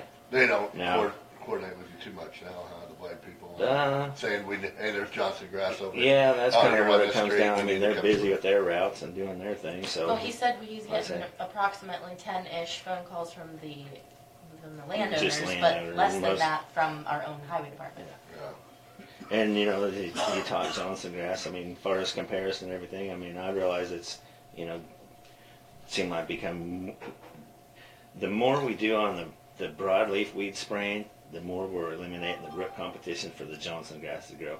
Now, I've stepped it up here in the last couple years, and sure last year. I mean, as far as our spending on it, I mean, we spent almost $12,000 on. What are you using for Johnson grass? I've been using Plateau and MSMA. Yeah, the MSMA runs like 30 a gallon. It's a good product. It's more of a, it doesn't have any carryover residual. The Plateau has a carryover and residual. The thing is about that MSMA, it won't mix with the other products. And so I've talked about maybe doing, Plateau's came off on the price quite a bit. It was around $300 a gallon. Now it's $125, which is still a lot. But I've been talking about doing, adding in the Plateau and the initial first spraying. We've usually just been going out and spot spraying on Johnson grass. Now, if I add that, Plateau in there, we're gonna, we're talking probably $8,000 or $10,000, beyond above what I've already spent, so. We had a question in the back. Yeah, my question is on Johnson grass. You answered part of it, the chemical you're using. Yeah. I've seen it increase in Johnson grass in my area over the years I've been there. One of the issues is with the shredders, they shred it, the seed drops on the shredder. And Right, mowers, yeah. Along. I haven't seen it really controlled. The other thing is, I guess my question would be, if you're spraying roads, what about sensitive crops? What's your policy on that? Yeah, and that's another always issue we're running into as far as, liability. I mean, it's one of them I almost won't spray it if it's long alfalfa or soybeans or, I understand. Right. so that ends up being a, Drift into that. yeah. And most landowners, I mean, they can do everything's chemical farming anymore as far as, spraying with the Roundup and no-till and seem like they can kind of keep it out of their fields, but it's in the ditches is the problem. So, I guess I'd like to see spot spraying on Johnson grass. Be about the only way with the rhizome. Yeah. It's really tough to control Johnson Yeah. grass. I totally agree with you.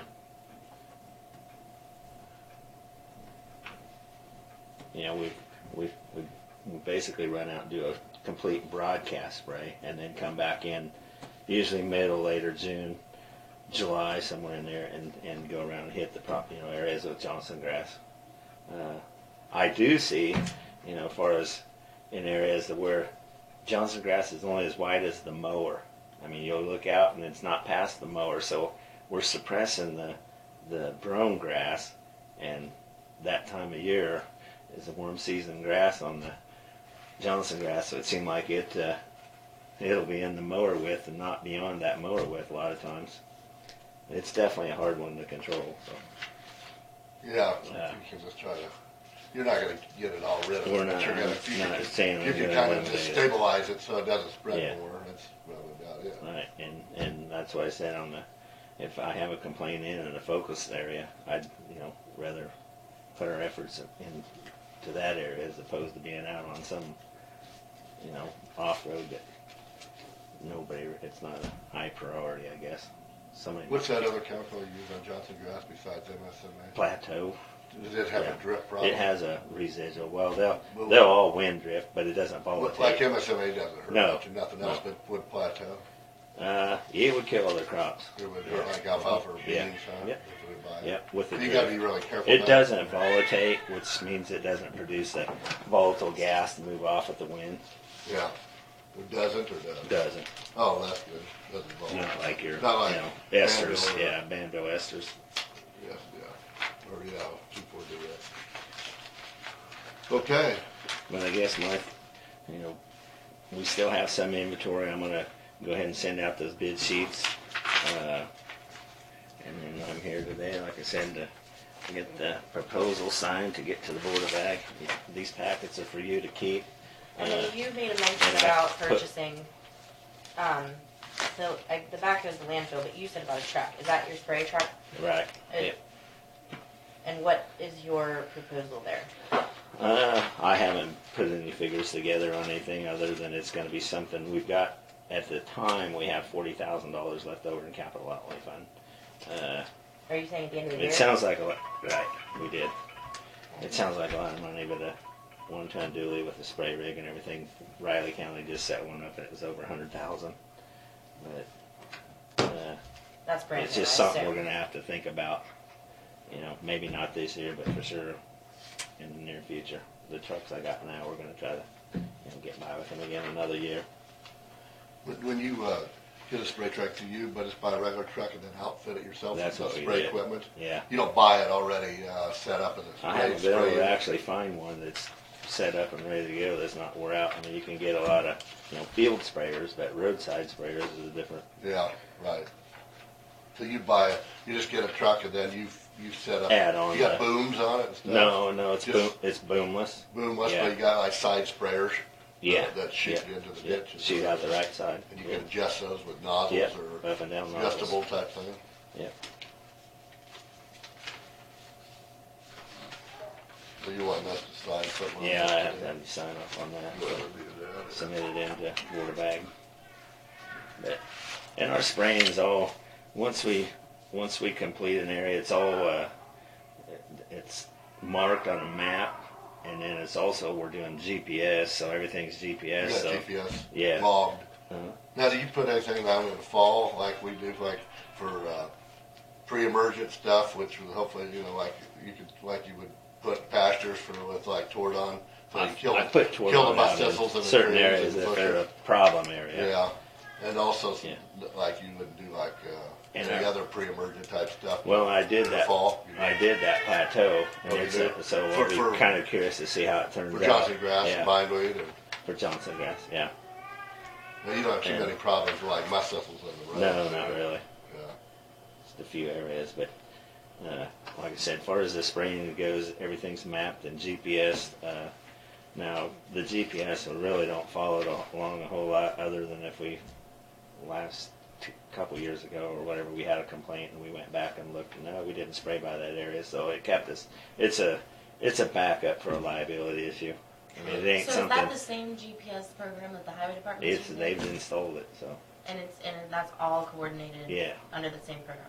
So we're paying for GPS on each individual truck and Two of them. vehicle, but we're also paying for the mobile 311 program. But you don't have an iPad for that, or you do? I do. You do. I do have. Okay. Yeah. Is there a separate one for Now the that- landfill and the noxious weed? No, I It's- have one. it's just yeah, the one we out just, there. That one was assigned to me, Okay. but I don't actually utilize this GPS on a daily basis. It's just something I guess we have as a He wants to date it. somebody I come up didn't. with the idea that it was It's something for us to keep It's track. the. Or- Do you want that dated? No, today's fine. Okay. It's not. Now, Al until Joe's not here. 15th. Al Oh, Joe's right, not my here date. today. Does he need to be signing that? I would think a majority. Thank you. I don't know if there's anything. I put my phone number in the front. Okay, thanks, Tim. And you will be getting bids soon, I assume. Yeah, Is that, yeah, because I'll we get talked that about within the it was next this week. time I of year. usually have a delivery date somewhere around the 1st of April. Okay. You know, is kind of what I work it out as, because we're not usually typically spraying mid-May, somewhere in there, mid-May on. Okay. So, but my phone number's in there, and like I said, if something comes up, just Okay, call office. My cell's in there. All right. yep, Thank you very much. I'm Thanks, Dave. open for whatever we can do. I'm a team player, whatever we can do for the betterment of the county. All right. appreciate it. Thank you. Thank you. Thanks for the information. Yep. Next on the agenda, we have Glenn Stegman for Lincoln Senior Center.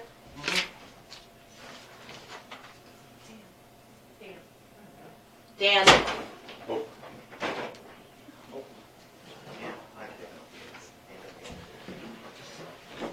Oh, I came with the request.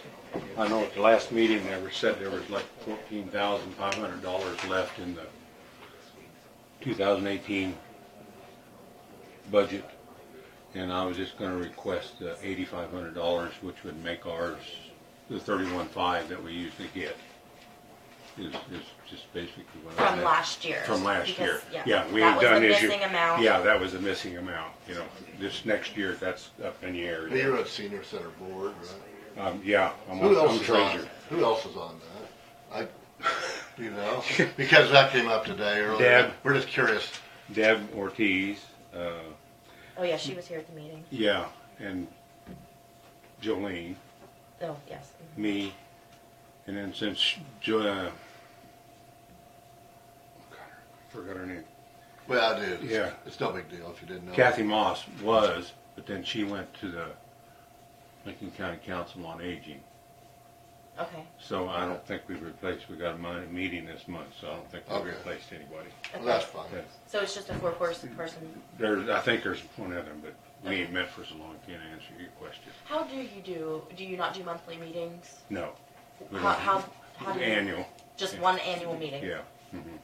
So you guys don't meet not only once a year. No. Is that basically just to come up with the budget? Yeah, You don't do any decision making, not really. I mean, we may have an emergency meeting sometime or but another. really like the, If we need to, but if Becky- there's something we Becky- need to decide, but otherwise, no. So currently, Deb Ortiz is your treasurer. Yeah, I'm the treasurer. Oh, you're the treasurer. I'm sorry. Yeah, What is she, the secretary? secretary, yeah, who's president? Jolene. Okay. So the day-to-day activities done by the director, Yeah, which yes. is Becky. Mhm. Yeah.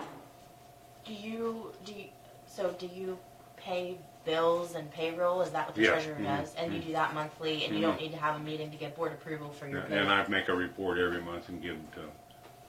because the North Central Flint Hills Yeah, Agency yeah, of Aging. yeah, Okay. I make up a report every And month. so one of the questions that I kind of had, and it came up earlier, the North Central Flint Hills Agency on Aging is the provider of the Friendship Meals program. Okay. And Lincoln Senior Center is taking county mill levy funds and then subsidizing the pay rate of the employees who are performing the function to put that meal program on. Okay, I think we all understand that.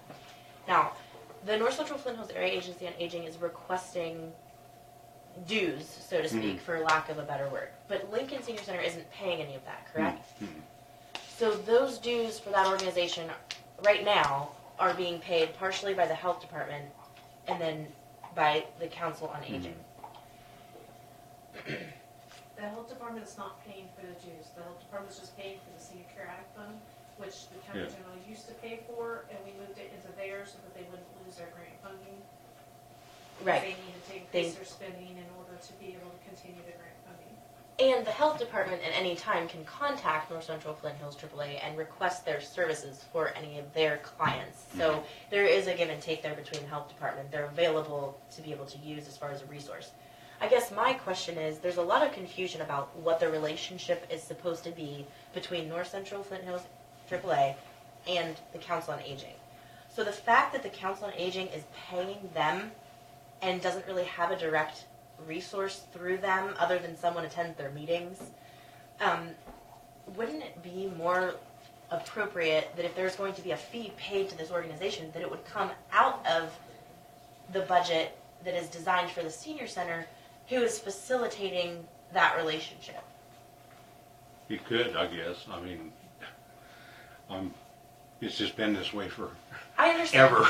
I mean, I'm not saying there's a reason why. I'm just questioning. Yeah. Couldn't it be? It could be. It could be put into our budget. Right. You know, it could be figured into ours and we pay it. You know, it's. Yeah. You know. I mean, some of that. Because the way it was originally, you know, the money was given to Lincoln County Council on Aging, and then they gave us our budget part of it, and then they took care of everything else from then on. So we didn't, you know. So it was just that's just the way it's been. But it could be changed, yeah. I guess, I'm saying there seems to be a lot of misunderstanding as far as what the relationship is between the Council on Aging and North Central Flint Hills. And really, there isn't a relationship there. Not really. Other than they've been choosing to write checks to that group. And then that's the group that actually facilitates the meals program through the senior center. And then they have other resources you can utilize. They have an office in Salina, and they have an office in Manhattan, and they will come out and perform functions as far as doing presentations. The SHIC program came out. They came out for it and different things. Exactly. Like that. Yes. Yeah, and they attend the meetings. Right. Now, Every month. does the Lincoln Council on Aging still fund the senior center? It used to, right? Or Lincoln County on the Aging would have the money, right? And then The Lincoln County Council would on the Aging, do their budget. distribute you guys money, And and then also Sylvan too. Yeah. used to. Yeah. So, is that still going on, or was we going to fund that? So directly? historically, I'll just try to bring you up to speed. Historically, the county is able to take up to 2 mills. That's how it's worded, up to 2.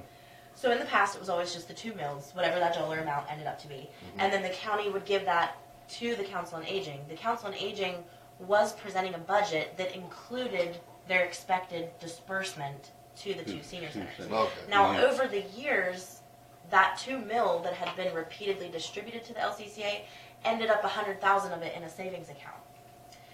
So there was a lot of questioning and discrepancy about why the money was being collected by the commission and given to an organization that was then putting it in their savings account. So this past year, we received 3 separate budgets, 2 times now. This is the 2nd year. I think 2009 we're working on another one. to revise your current one. Yeah. Maybe you might want to include next year's North Central Flint Hills fees, whatever you would. Okay. We ran into a problem today because Council on Aging actually paid the deficit between what we agreed to pay as a county and what they had requested from that organization. So LCCA just paid the bill. The bill. They shouldn't have. Can I say something about that admin fee? A very long time ago, the county paid that admin fee, 100%. And when the Council on Aging got the second mill, it was determined that if they were going to get all this money, then maybe they should help pay for some of that expense. And so they halved it, and then maybe that was the half mill or whatever it was. But then when they ended up with their 2 mill, then it decided, they said, we have more than enough money, we'll take that expense from the county. So originally, the county was responsible, and I'm assuming that if we contacted all the other counties within this area that it participates in, that it would be the county that was issuing out the check. I'm not necessarily sure it should necessarily be the senior center. Maybe that's something that you guys go back to saying the county will be responsible for it and we will hold. That comes out of our line item for senior services. I understand what you're saying. Does that make sense? Right, because we're ultimately helping facilitate that meal program. My concern is that the Council on Aging is not. Yet they have maintained this relationship with North Central Flint Hills to which they believe they are a subordinate entity. And that is creating an issue. When the Council on Aging is 100% funded by the county, there is no other organization that can have exercise any authority over them and how they conduct their business. So that brings a concern to the table for me because there's been a lot of discrepancy on what the function of the Council on Aging is. And I think that's still up for debate. Then maybe that's a good suggestion. If we are going to pay a fee, we can approve that amount that we're going to pay as a commission, just like we do to North Central Kansas Mental Health or Central Kansas Mental Health. I always say that wrong. Or whatever other organization that we're paying to. I understand. That's probably a good suggestion. The other thing I would like to ask, I understand you're here about the disbursement that we haven't made yet, but I would like to ask while we have you at the table. Do you believe that the Lincoln Senior Center is capable of facilitating the services that have been provided by the Council on Aging in the past? And the first and foremost thing that they've done is SHIC, which we've now learned, all of us in progression, that SHIC can be performed by anyone who volunteers to do that. They got to go through the class and do it. That's mainly what they've been providing and what they've been existing to do. Do you think that it's possible that Lincoln Senior Center can absorb those responsibilities? Of course, we know it comes at a price. All I can say is it's worth a try. I mean, I don't know how it's going to work out. You know, it's we're kind of in that gray area right now and stuff. So we're working on that, and I don't know how, you know, whether if Becky would want to continue to do it that way, you know, because they ask her to work for them and stuff like that. You know, it's going to be it's a trial by error for right now. Yeah, she's doing both. Yeah. Yeah. You can almost do it as one, and she'd still do both. Yeah, like she'd I said, still do both. You know, it's, of course, she may not always be there. Yeah. And like Deb Ortiz said, right now they have her as both employee for both. They may not in the future, and then they may want to have their own. Right. You know, it's a trial by error right now. It would seem to me to consolidate services. I may be wrong here, but like I was saying before, we have 4 entities in Lincoln County for 3,000 people, and I don't know how many elderly. Then I'm not against those if they're doing a function. But if we could combine and maybe save a little bit because you're just it'd make it more efficient. Well, I can understand because that. you got one entity handling it all instead of two the other. And I think the County Council on Aging is trying to figure that out now. Whenever, if I want to say, blew up. Well, and, you know, kind of blew up, and now we got to figure out how to make it run. Right, and there's a lot of confusion there because I think that the people that are there now have good intents and they want to have a purpose, but that purpose isn't clearly defined yet. And if I look at it from a bird's eye view, just looking at the money, which is what the commission is in charge of, here we have this money and we're giving it to 3 different organizations, all of which somewhat intertwine as far as who they're servicing and what they can provide. So if we're going to have the same employee, which we already do, for 2 of the organizations, why does that employee have to have 2 separate employers? That's my question. You know, it's one person. Could they not perform 2 separate functions in their duty as an employee? I personally think so. It's possible. Especially in Lincoln County, we're not that big. If we were Saline County and you'd have tens of thousands or thousands of people to deal with and a lot more stuff, you'd say maybe it's overwhelming. But I think here in a small county, it's handleable. And the prime example to me is, you know, when we receive the LCCA budget, the Council on Aging, that says they want, I forget what it was, $100 or $200 a month for rent. Mhm. We're giving that money to them, and then ultimately they're just passing that money over to the Lincoln Senior Center. So We're to just me, passing money yeah, around. it kind of doesn't make sense to Well, have all those extra steps in Well, the way. it's not efficient, and it's just more bureaucratic and more bureaucracy. And it seems if you cut bureaucracy, you're gonna, if you maybe not save a lot of money, but you're gonna save efficiency on it. And it's more streamlined in what we're doing. It'd be more understandable to all of us, because I don't know what the hell we're doing in all this Council on Aging stuff, and I'm not against it. It's just I don't, because we, like I said, we have 4 entities, and I'm sure they're all good and doing good for seniors, and that's good.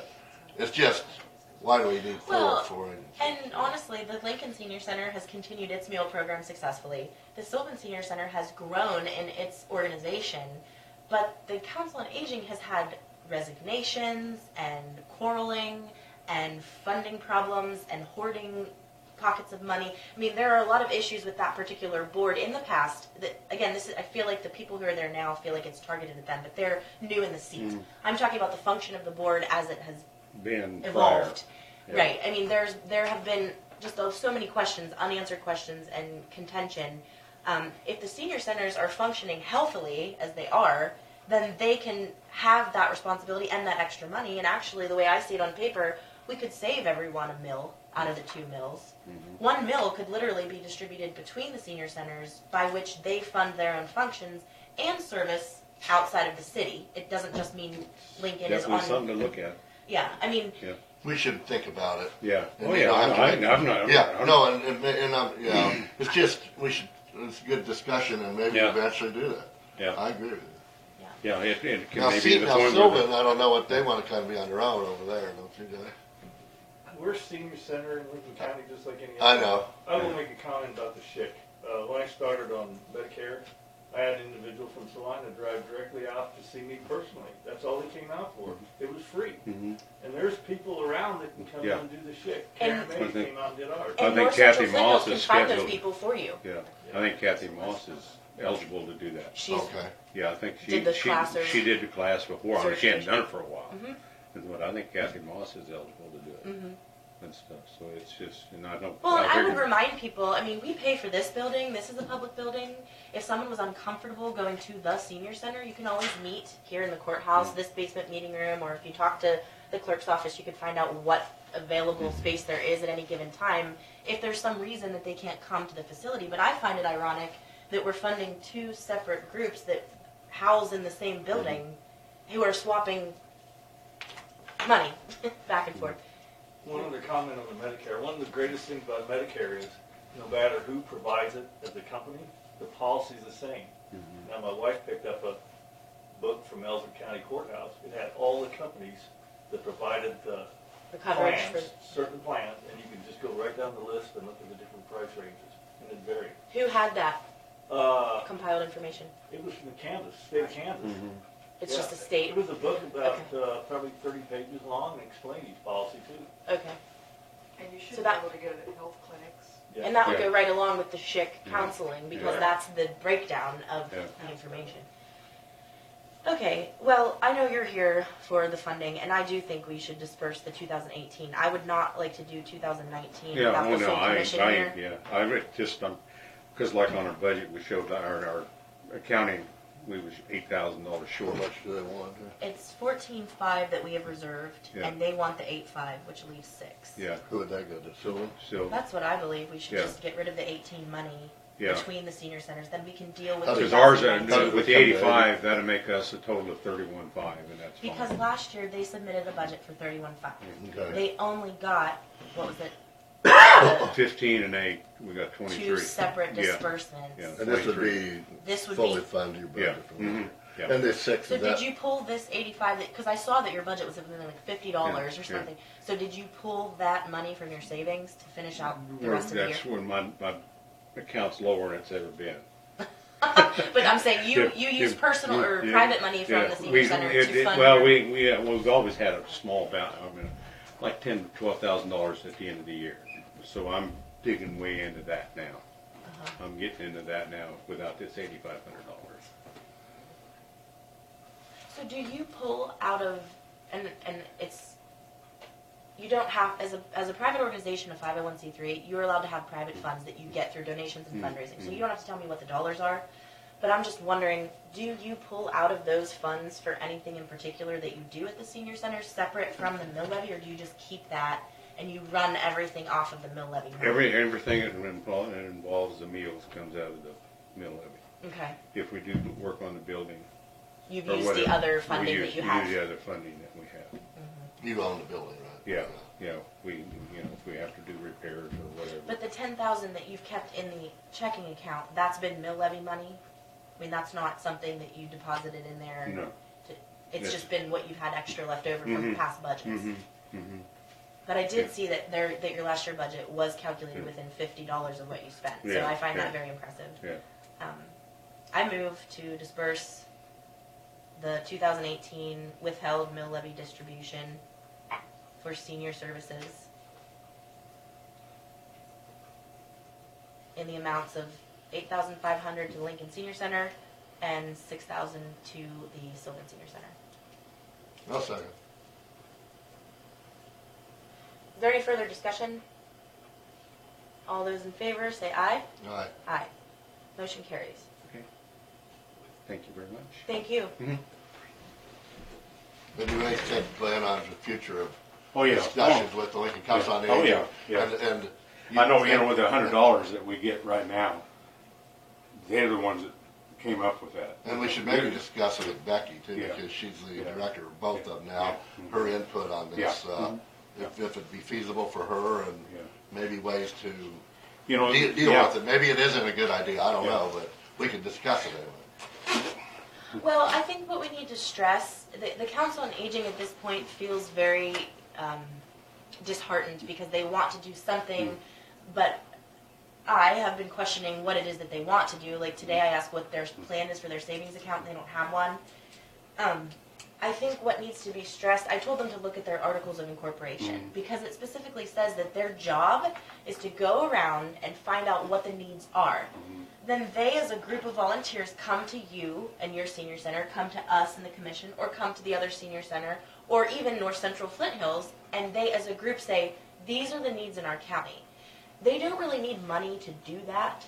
If you want to be involved, you just volunteer for the board, and then it says that they're basically a lobbying group, so they could have some money for postage, I guess, and do surveys and have people mail in their responses. I mean, that would be very appropriate. But for them to have a totally separate functioning agency that is really an employer, they're acting as an employer.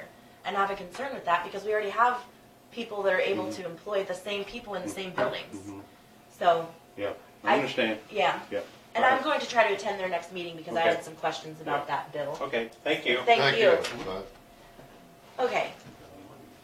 Next on the agenda, Ambulance director deal, can we deal with that here today? Or? yes, the first thing I'd like to do is call for an executive session with the current interim director. And I want to basically discuss the details of employment within the department of our current employees and how that relates to what we're going to do about hiring a director. So I only need 5 minutes. And then we can have our public discussion on what we want to determine as far as we need to set the boundaries and the scope of work that needs to be done by that particular position. Because as I explained to you before, in the past we've had some issues with who's doing billing or who's responsible or what are the details of that particular job title. So I move to enter in recess into executive session for 5 minutes for the purpose of discussing the EMS director position and how it relates to current personnel. KSA, pursuant to KSA 754319-2B, number 1, to discuss personnel matters of non-elected personnel. With the current acting interim director, the commission, and the county clerk, to reconvene in the basement meeting room of the courthouse. I second. Any further discussion? All those in favor vote aye. Aye. Motion carries. Bye, Randy. Aye. Open up, Open okay. session. All right, Thank you. yeah.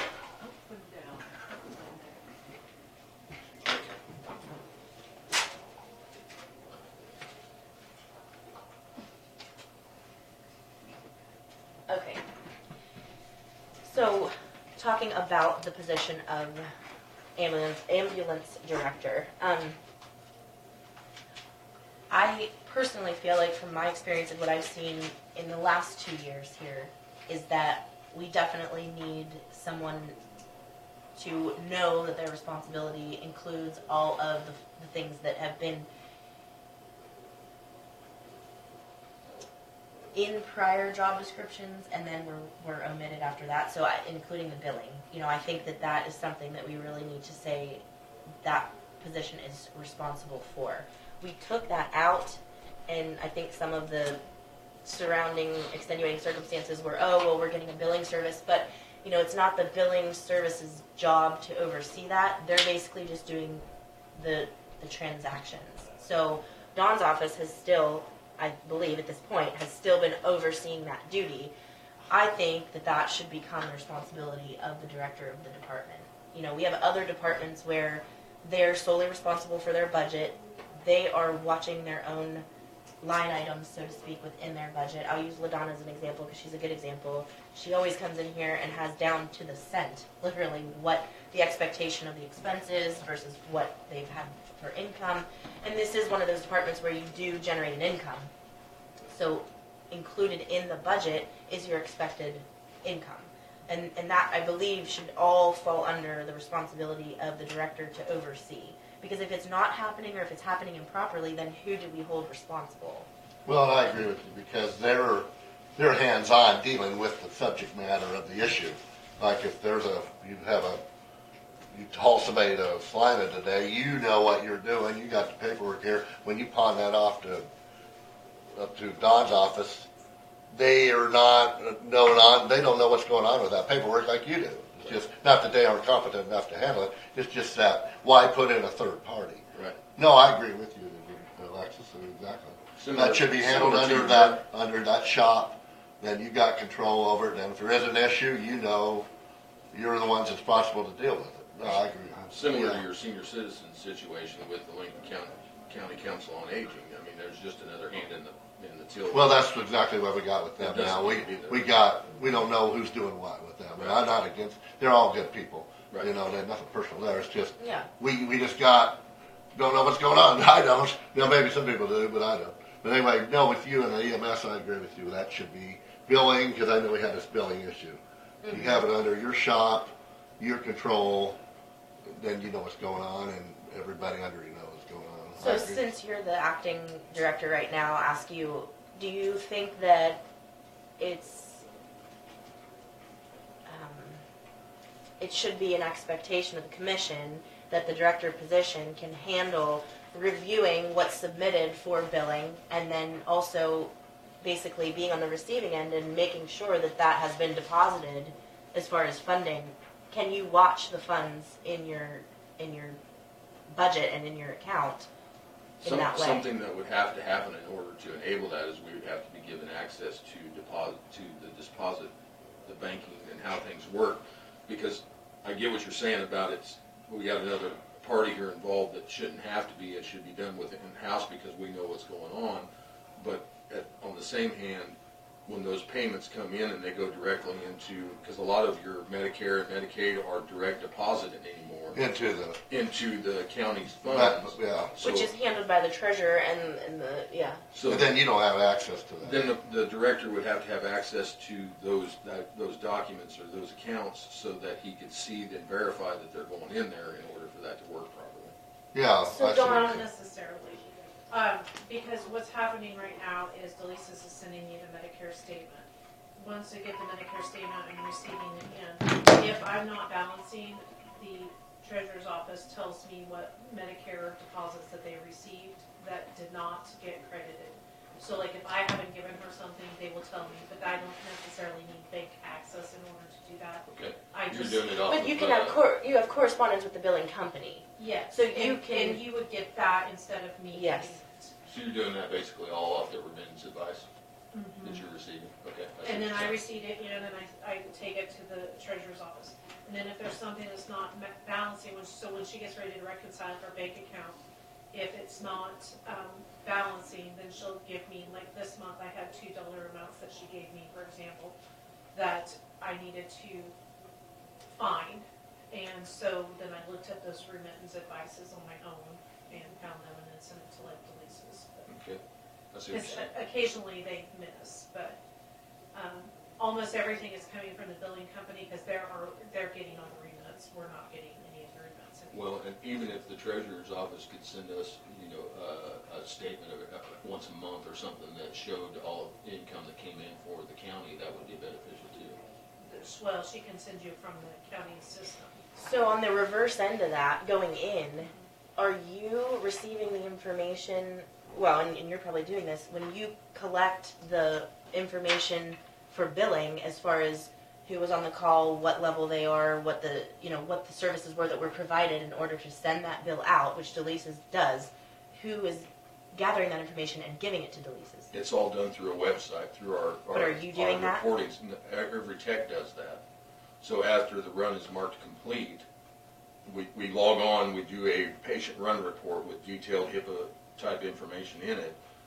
Delisa's has direct access So you to input that it website. and they can use it to formulate the bill. Correct. But are you, as the acting director, kind of checking in on that and making I sure am that... reviewing the runs as they come in. Okay. So that's what I think needs to be clear in the job description, is that that person is monitoring the input of the information and then the receipt of the billing funding through the billing service. I mean, that's why we chose to hire this billing service, because they're actually making sure that all of the coding is correct, and they have correspondence with the insurance companies, which then that saves us that. And they're up to date on Part of all the the process. ICD-10 training and all the requirements for that position. So we have an outside outfit do the billing now. It's called Delisa's. Yeah, we bid that out. We had several quotes. And They're we based chose- out of Delphus, Kansas. Is that good? Do you like Yeah, these things? I used Delisa's in Bennington also, and Okay. I've always enjoyed So that. that's a good deal. They're a good company. Mitchell County uses them. Minneapolis Okay. uses It's them. 7. Okay. Is it 7% or 4%? It's a flat $70, and then I think it's 7%. 7% of our collections they take.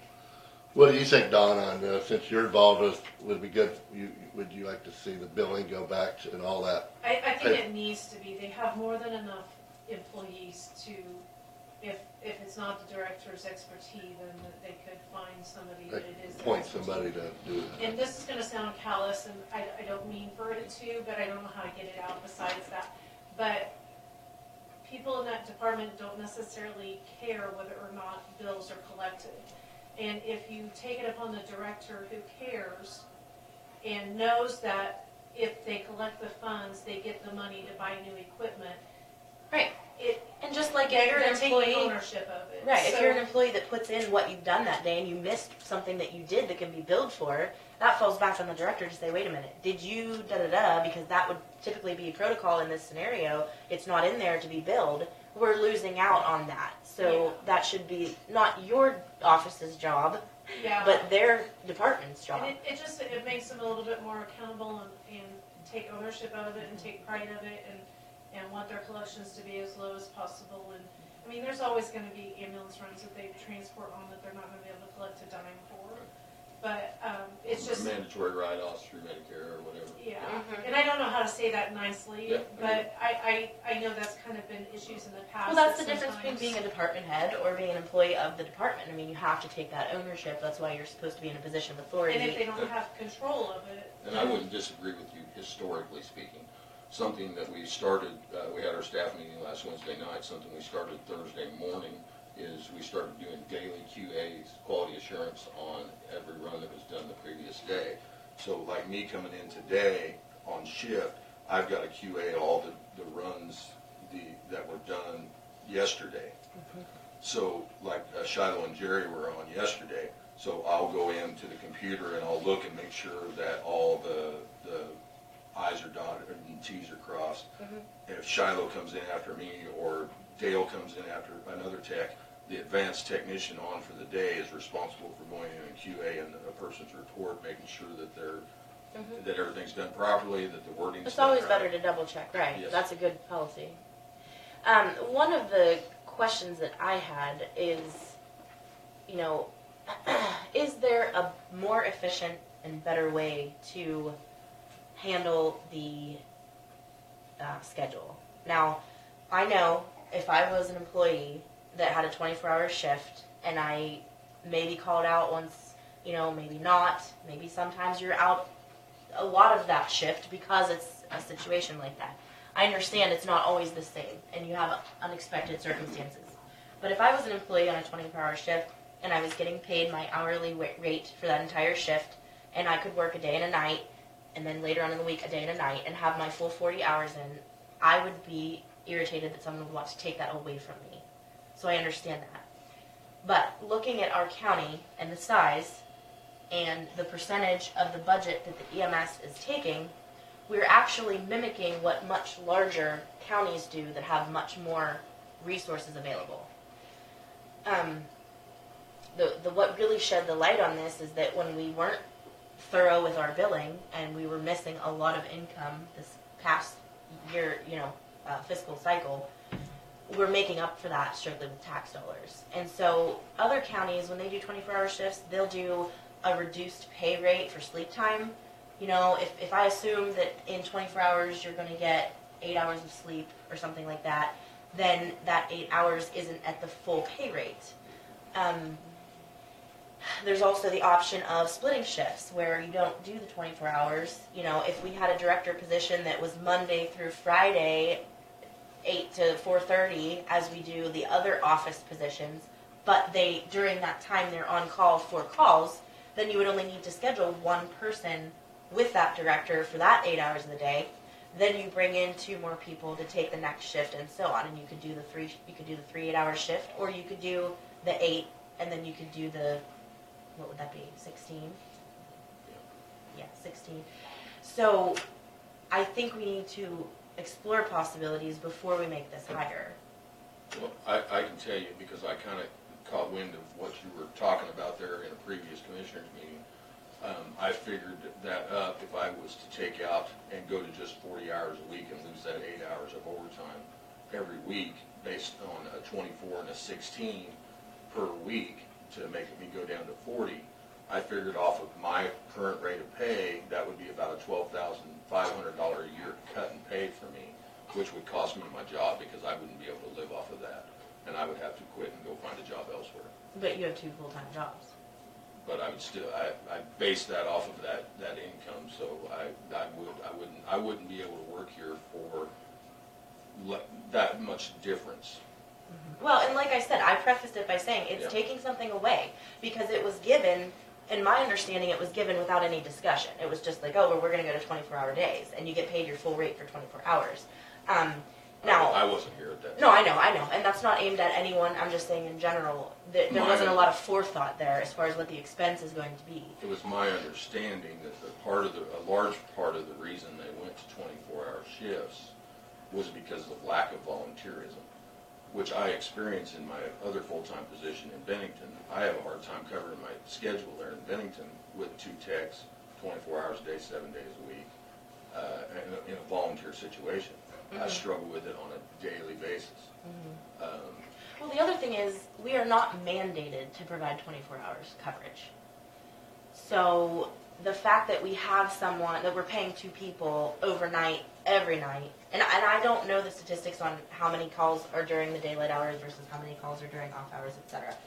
But the state doesn't mandate 24-hour coverage. Yes, they do. So, no.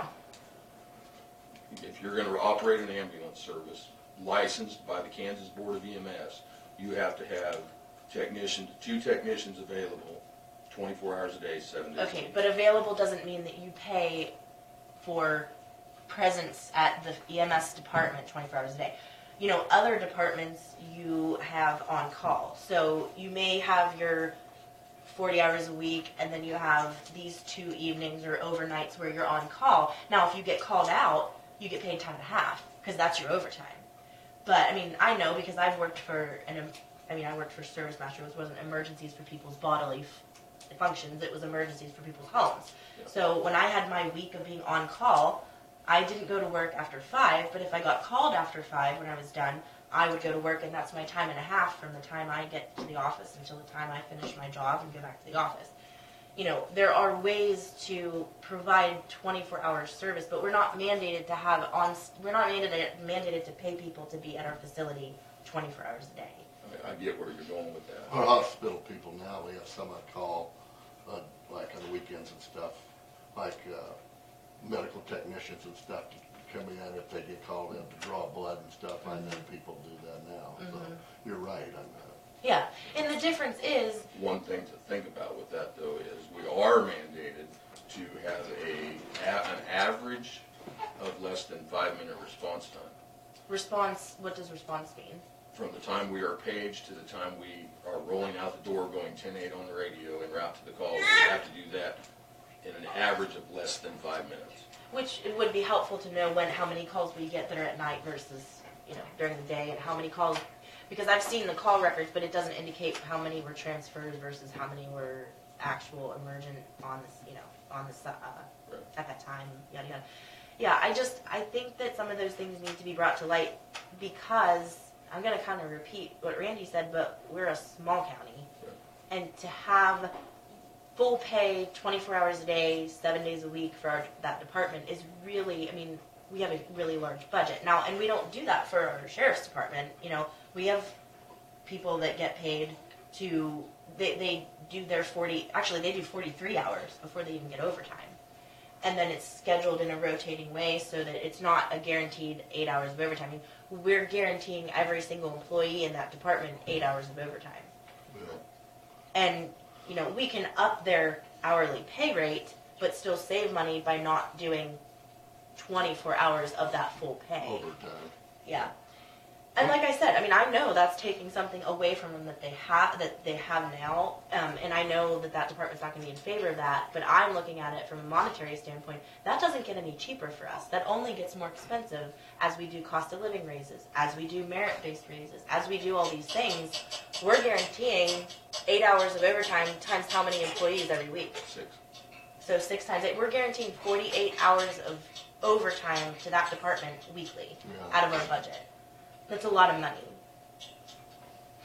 How many calls do you get on average in a month, do you think? Just a ballpark figure. Ballpark figure, 30. 30 calls a month. Yep. About one a day, Yep. average. Over the last several years, we've averaged for a yearly call volume of right at between 360 and 380 calls. Are you sure? Because I thought the last report I got, it came out to be one every 2 days. Nope.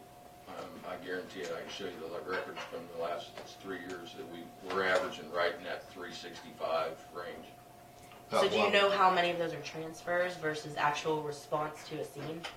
Not without looking it up, I wouldn't be able to. Bottom line is you're about once a day you're One a day. Averaging, you're on a call somewhere. So that means we justify, that having that going on, obviously, once a day almost. And it isn't like you have 2 a week or something. I can tell you the majority of our calls are in the evenings. In the evening, when people are out at night or something. Right. They're usually it's 5 o'clock, it's shift change at the hospital, let's transfer somebody on to the next hospital. So they'll call us at 5, 6 o'clock at night to transfer somebody out to Salina or Wichita. Now, if you're doing a transfer, that's obviously not as serious as a 911, right? Because if the hospital says we need to take some individual to Salina, but you probably got an hour or 2, or it's probably not a tight schedule necessarily on that, is there? We don't have an hour or 2. Usually they'll call us and they'll expect us there within about 20 minutes. But because they may be planning, saying, well, somebody broke their leg and they need hauled, or I don't want to make anything up like that, but normally there may be just something that they need to go to Salina for there in Lincoln now. And if it ain't serious or real critical, you could get to it all any time this day, maybe. Whereas obviously 911, you got to be there right now, right? Right. So is that a different type Well, I don't know what I'm saying here. I'm just saying maybe that ain't as serious, so maybe It comes down to the question of what percentage of our calls, what did you tell me they're called, transports? Transfers. Transfers are transfers versus emergency response to the scene of an accident, some sort of emergency situation like Yep. that. Is that billed differently? Like if 911, is that billed as a more serious issue? We've got the rates of You gave us charge that yeah. you guys. Yeah, you gave. We signed them here based on the service, right? You provide. Yeah. Okay. So that would be the different rates we charge, Right, but right. it could still be an ALS level 1 coming from a hospital on a transfer as the same. As a based on the 911. condition of the patient. Yeah. Right. Sure. Okay. So there's no really difference in charge on whether it's a transport or a transfer. The difference is the patient's condition. Yeah. But I do agree with Alexis what she was saying. I'm like agreeing with her. We're in a small county, 3,000 people, 3,100. And if we can save money anywhere we can and still provide services, that's what I'm for. And that doesn't mean I'm saying let's lay off a bunch of people or cut back a bunch of people. But if we can, because our taxes are all higher, we all know that. And that's hurting our county overall. And if we can cut spending or at least tighten this budget a little and stay within tax dollars, then we can compete with the counties around us. And maybe then we wouldn't spiral down here like losing population.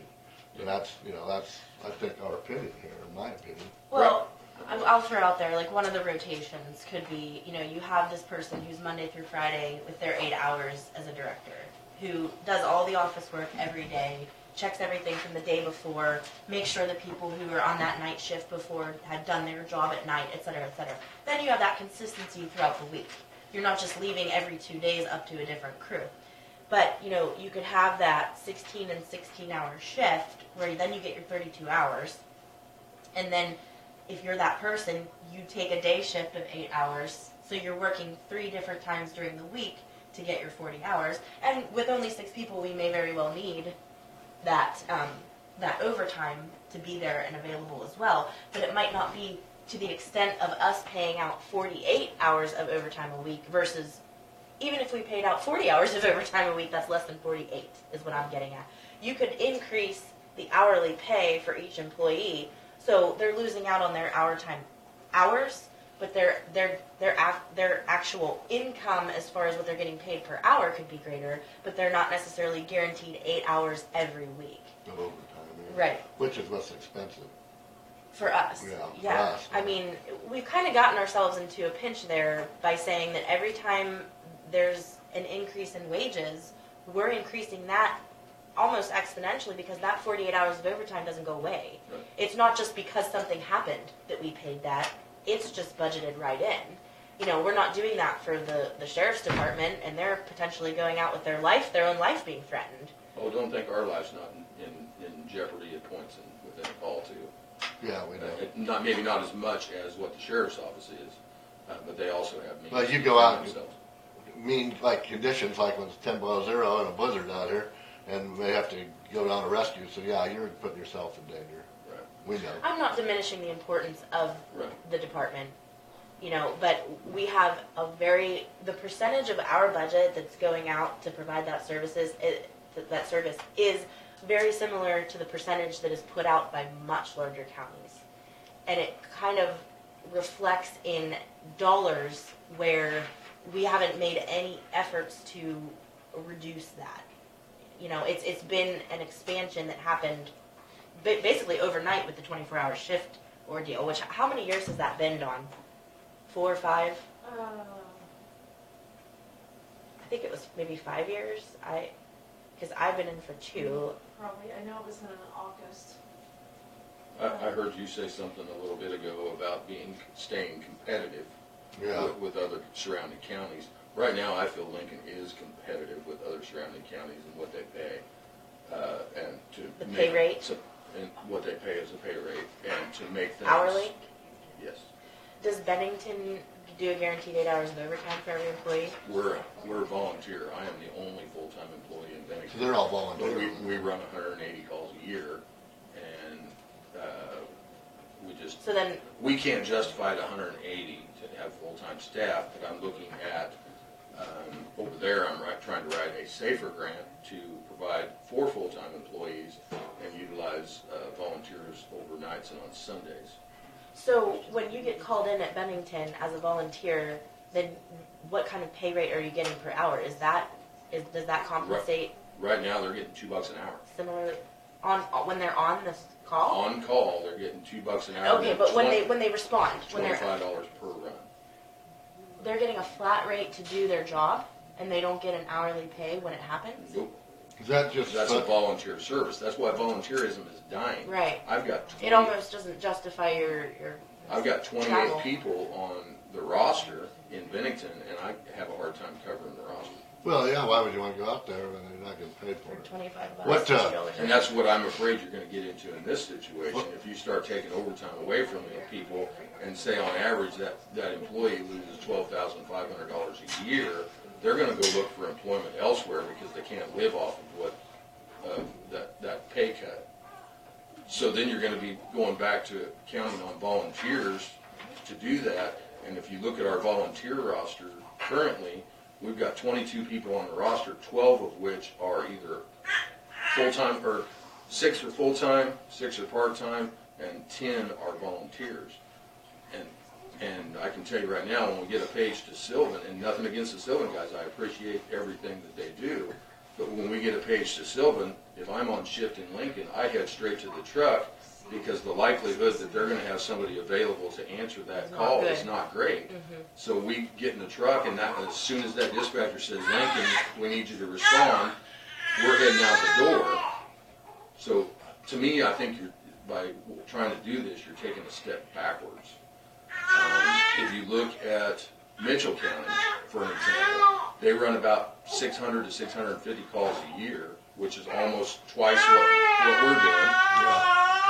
And they've got 2 full-time crews on. They've got 4 full-time people on 24 hours a day, 7 days a week, and they operate off the same schedule that we do. Plus, they have a separate director and a separate assistant director that don't work the truck. Well, and see, that goes back to the point that I was making. So, Mitchell County, I believe, There's a lot more money. is there. about, well, I think They they're do, about, and they're about 6,500 population. Right, we're But the Yeah. big difference between Mitchell County and Lincoln County is they have more tax dollars coming in because of higher tax base. businesses and Yeah. stuff like that. Oh, yeah, more, well, they have the college areas in case, Right, and I mean, the Protest. Sunflower and Yeah, Carico, and yeah, they got business. Our own income primarily is for property tax and Right. registration. one benefit we do have over them is the windmills, and I realize you guys have a fund for that, which is, I'm just trying to think of different, we got some pipelines that come through that you collect tax dollars off of. well, and that's a stuff whole like that. third of our tax base right there. But a lot of that is, like the windmill stuff, that gets depleted, and those contracts run out, then we're getting less and less here in a few years. And that's not forever, that money coming in. Right.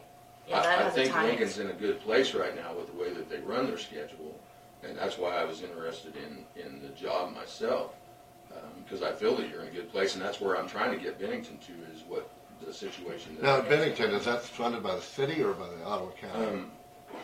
It's funded through a mill levy through Ottawa County. Ottawa County. We're a little bit different animal in Ottawa County because we have 2 ambulance services. Well, separate. Minneapolis. Minneapolis and Bennington. We have 2 major cities. Right.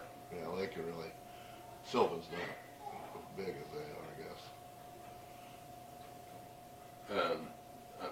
But Okay, I I'm think going you'd be to taking change it back. directions a little bit. We were talking about a review panel. I reached out to the director of nursing at the hospital, and Who is Krista, that? did you say it Hayes? Hazelmeyer. Hazelmeyer. Okay, I wasn't sure it was Hazelmeyer.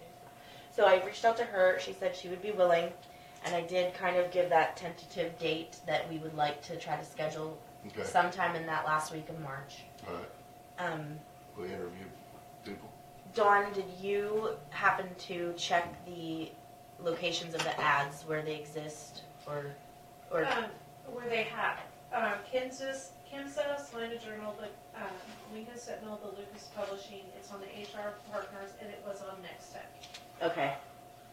We listed it on Indeed, and For Monster, it's $249 a month to list one job, $349 to list up to 3 jobs. Wow, I didn't realize it was Yeah. that expensive. So we didn't do that one. Okay. And am I correct, the applications have closed on the 20th?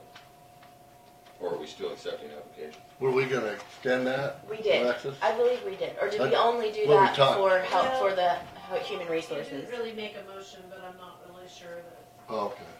I thought maybe It we matters. extended that Thursday when I called. We did talk about But you extending. never made a motion. No, I didn't. But we talked about. I thought we talked about extending it for both. Do you think we should, or? Well, since we have through the last week in March is when we were tentatively going to, so that gives us 3 full weeks. Yeah.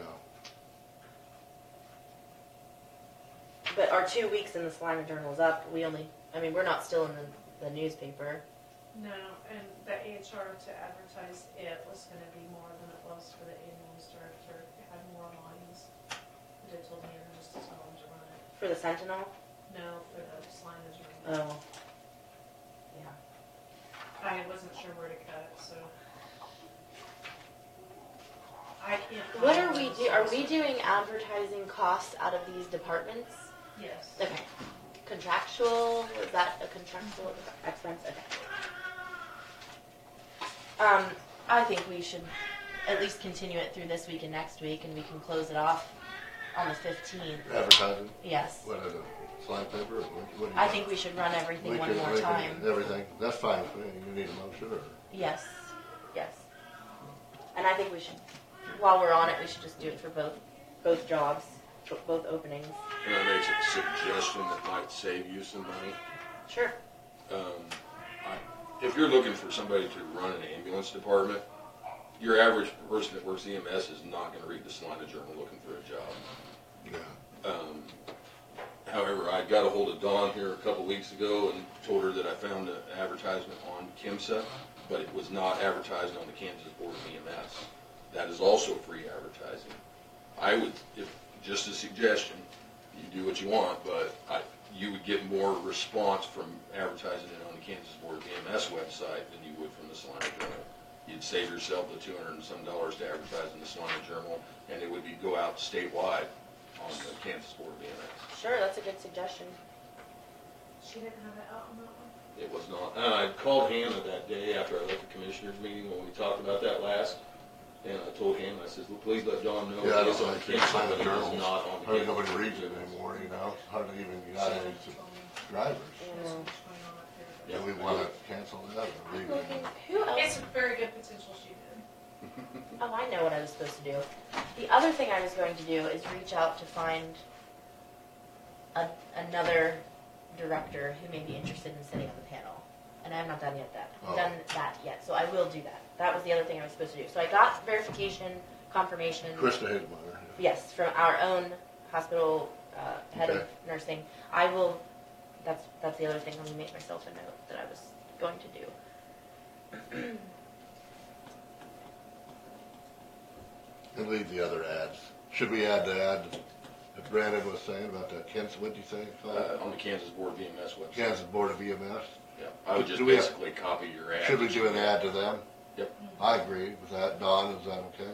Yeah, we can do that. Still do So the then other what I one. would suggest, so on the 18th, at that time, on the 18th, the applications that we do have, we need to make a selection for those that we'll call that week and ask them to come the following week for an interview.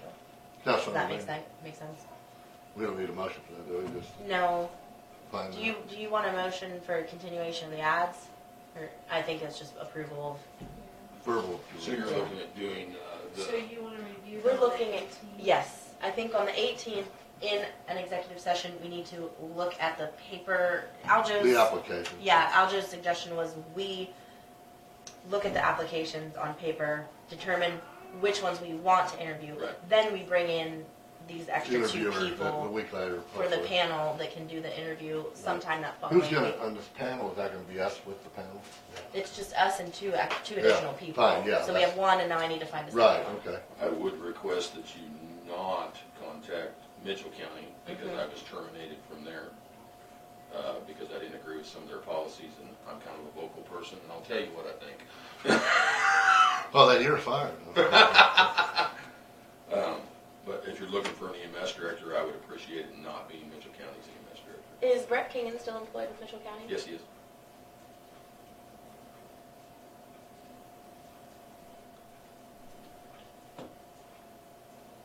Okay. So you're looking at, are you planning to do that at the end of March during a commissioners meeting, so like the 25th? Not necessarily. I think we need to try to accommodate. I'm just trying to look at my schedule, because I do have a very busy schedule. to Yeah, make sure that- I don't think we necessarily need to do it during the commissioners meeting. We have enough to do on a regular agenda. I think we need to try to accommodate working people and do it later in the afternoon. I'm sorry, Dawn, if that keeps you late a day, but I Would think that be considered a commissioner meeting? And it would be. An executive session? We would have to announce it as a special meeting, Yeah. And then, and then we would just go into executive session to conduct the the interview. whole time executive session with each candidate? Okay. Well, if you find out what day you would like to do it, I would appreciate notice as soon as possible, just so I don't schedule myself in Bennington and that way I'm not available. Well, I'll tell you what, we have to do the end of the month meeting on the 29th, which would be that Friday. Yeah. So we could do an afternoon end of the month. That was the day that I had asked Oh. if you guys can move it up to that Thursday. So then the 28th. Okay. So let's shoot for that day. It 28th. would be the 28th. 29th or 8th? 28th. Okay. Typically it'd be on the 29th, but we're moving it up a day. So it'd be on the 28th is our Actually, council. it's perfect for me, because I'm going out of town on The Friday. accounts payable, we're gonna do Yep. that day. Okay. I think we should meet, do That's fine. that, and we don't have to do it in the morning. We can just meet in the afternoon. Okay. Do that portion of our meeting, Then and have then it. schedule our Yeah, then we're interviews already here. for like a half Do hour it all at segment. one time. Yeah. Okay, sounds good. Okay, that's what we'll plan on.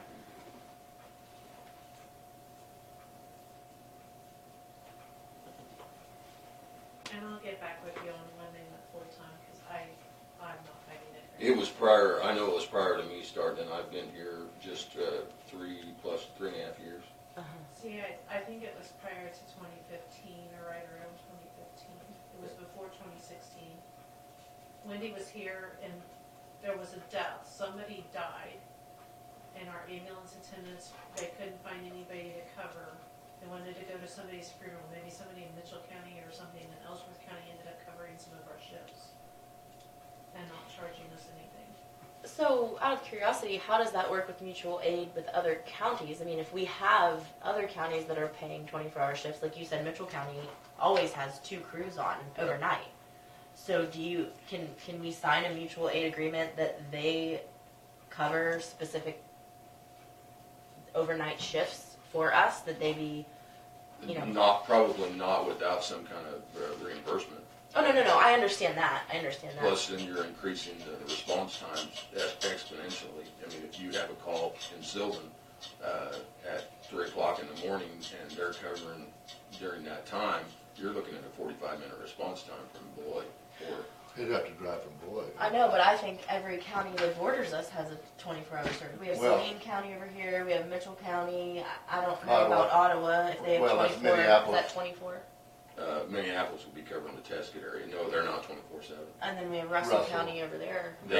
Minneapolis has 4 full-time employees. They do a 7 to 3, and then a 3 to 11, and then they count on volunteers to Okay. cover the night shifts 11 to 7. and the weekends. Yeah, but they have a hard time keeping employees.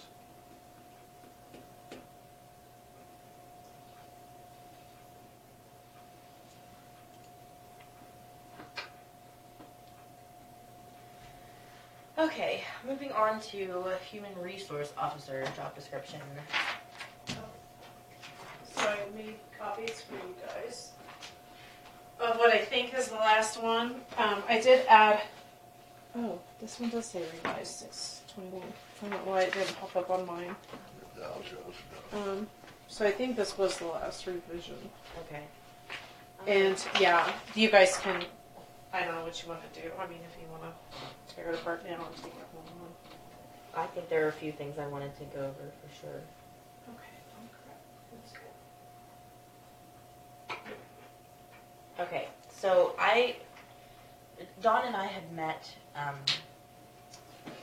one time here in the courthouse, and I just took a picture of what we took down as notes, but I think to detail what the daily, weekly, monthly, and annual duties are. Yes, because I feel like with it being a new position, we have to have this specifically outlined, and by asking someone to just come in and create it themselves, I think we're putting ourselves in a corner. I don't think I had any problem with what we said as far as experience. Employees should possess 3 to 5 years experience with payroll administration and benefit management. Employees are expected to acquire necessary information and skills to perform the job well within 6 months. High school diploma or GED required, post-secondary education preferred.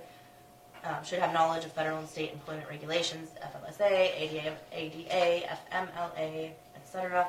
Ability to deal with difficult individuals in a polite and professional manner in difficult situations. Knowledge of computers, computer software, printers.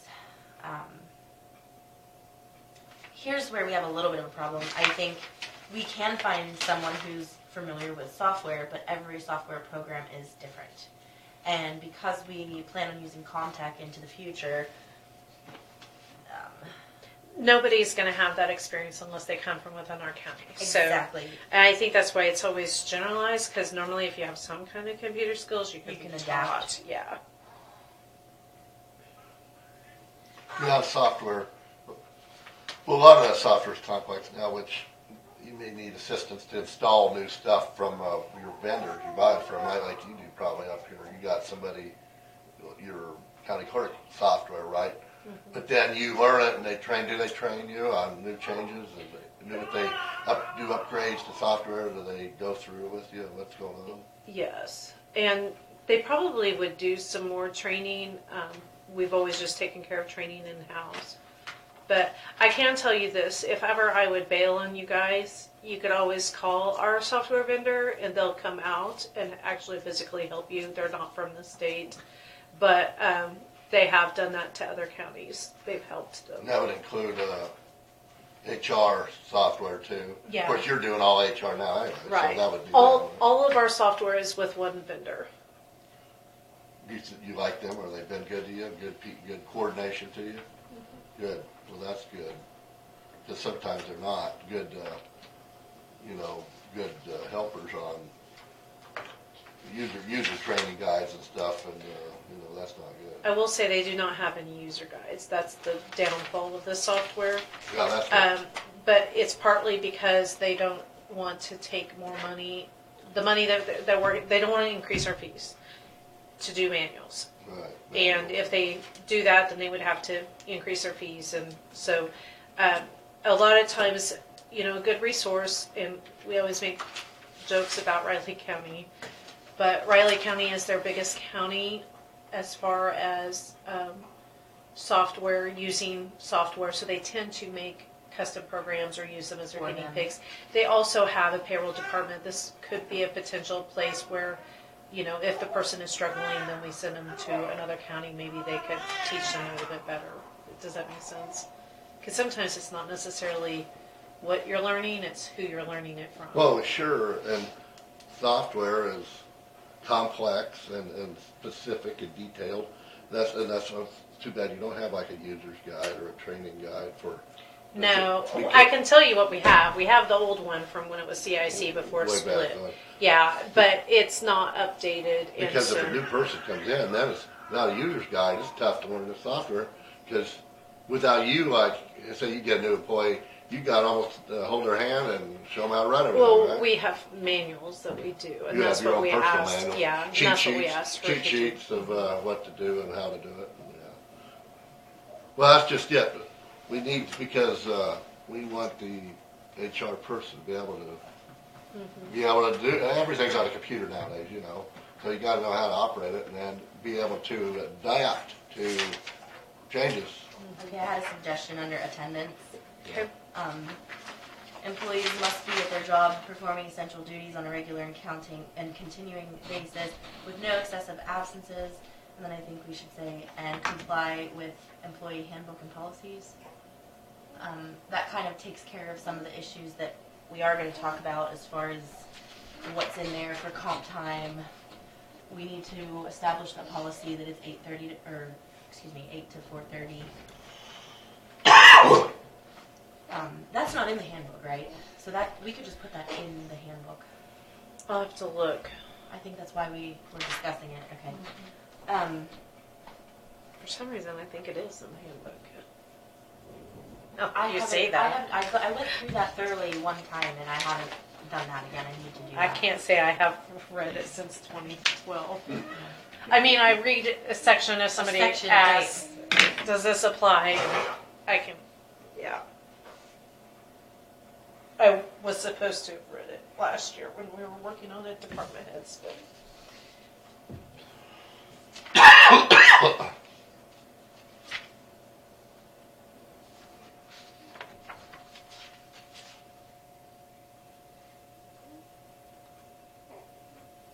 Have you got any applicants for this yet? Hey, John? There are, but I can't tell you I've counted them. Hannah's been printing them off and setting them on the desk. There's been a couple that has ballpark walked figure in. on how many? I'd say 5 or 6. Oh, really? That many? Okay, good.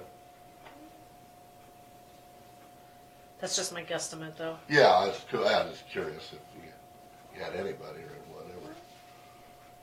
Okay, I think pretty much everything on here is what we discussed with some of the issues, except since we have a second page here with marginal functions, maybe we should just add a section to this particular job description that itemizes those duties. So under daily, we have emergency changes as the primary concern.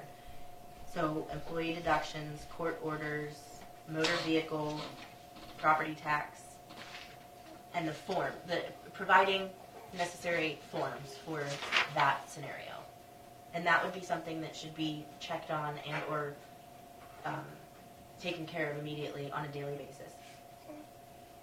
Drug testing, checking position. Oh, because you said someone might call in about a drug test and they would have to have the knowledge as to whether or not that's even applicable to the position. So that may happen on a daily basis. Mm-hmm. And then quarterly testing and checking the schedule for that rotating testing for those certain departments.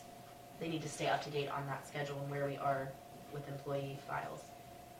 Filing needs to be done daily so that if you or someone else needs to pull a file, it's where it's supposed to be. Advertisements is daily. FMLA is daily. Checking time calculations for that. And then handbook forms. They need to be able to immediately produce the form pertaining to the issue that the employee may need regarding the policy in the handbook. Do they do taxes, like the employees, department taxes, like 941s, and then quarterly reports and all that? And then, who deals with our income tax? I know we're county's government. We don't have to file one. You don't have to file any of that, but don't you have to have some reports, income expense sheets to the government and the federal government or state or nothing, huh? We don't have any of that, huh? Okay. The only thing that we have right now is for the public building commission, and you guys hire that one attorney to do all those regulatory reportings for it. Okay, thank you. So do we have a separate payment for that? Yes, if you remember, you guys approved that when you paid. When we did the Yeah, the to years, Chicardi the whole and Bacon. years. Yeah. I want to say it was like 1,800 or something. Okay. Yeah, it was we did the minutes for the whole year and everything. Okay, weekly we just have time cards, so to collect time cards and to check math. And payroll reports. So, You got that on there, don't you, really? well, Oh. I guess I'm just trying to, We'll go over, review some more stuff. to give this person a description of what needs to be done daily versus what needs to be done monthly. There's not much under the weekly. Monthly, check the drug testing schedule with that woman, and the FLSA is under monthly. And then annually, we have job descriptions, handbook revision, assess health insurance, which so much for us getting a broker. We need to. Yeah, I was going to contact Ellsworth County. I was thinking about this weekend. So Shelley had told me, why I think her name is Shelley, oh my God, drawing a blank, but she was telling me that they went out and had their insurance bid last month, because I sat by her at the annual meeting. From where? So, Ellsworth County. Okay. So I'll visit with them and see. Did they already get their bids? I think so. I think they Did had she gotten say they were glad theirs. they did it? Did it seem, Um, had they been with the she state? just said, yeah, she had been with the state, and she was at the state meeting, but I think that they were looking at doing something different. I think that her only biggest concern was, if I remember right with her, I have conversations with a lot of clerks, so, but I think with her, there was a concern because one of the commissioners was friends with one of the people that bid, and she didn't necessarily think that was the best option, and she was afraid that's where they were going to go at. Which I will tell you, we had BMI, which was, I don't know what they call them, but we used to have Blue Cross Blue Shield where we had a stop loss, where you paid the first so many thousand of everybody's claims till they wanted it to go really high, and the commissioners decided they didn't want to take the risk. So then we went with a place out of Great Bend that was called BMI, which was basically managed services. So you had, if you went to the doctor, they sent this bill to this place, they did it, and they sent us a bill of what they owed us. A lot of the employees didn't like that because their claims weren't getting paid. There was just issues. So then we went back to Blue Cross Blue Shield because Blue Cross Blue Shield undercut them when we rebid the process. And then the price just astronomically grew to where the state's health insurance was the best plan for us. So the only thing that I can say is I would like to not go with a managed care provider if at all possible. Maybe things have changed, but Like an HMO. it's kind of basically like that, but very few doctors accept the insurance, and so it makes it harder on the employees. But Ottawa County uses a deal called corporate plan management, which is basically a self-funded insurance, and that was for employee insurance when I worked there. I would like to add under marginal functions, it says participates in training and educational sessions as required.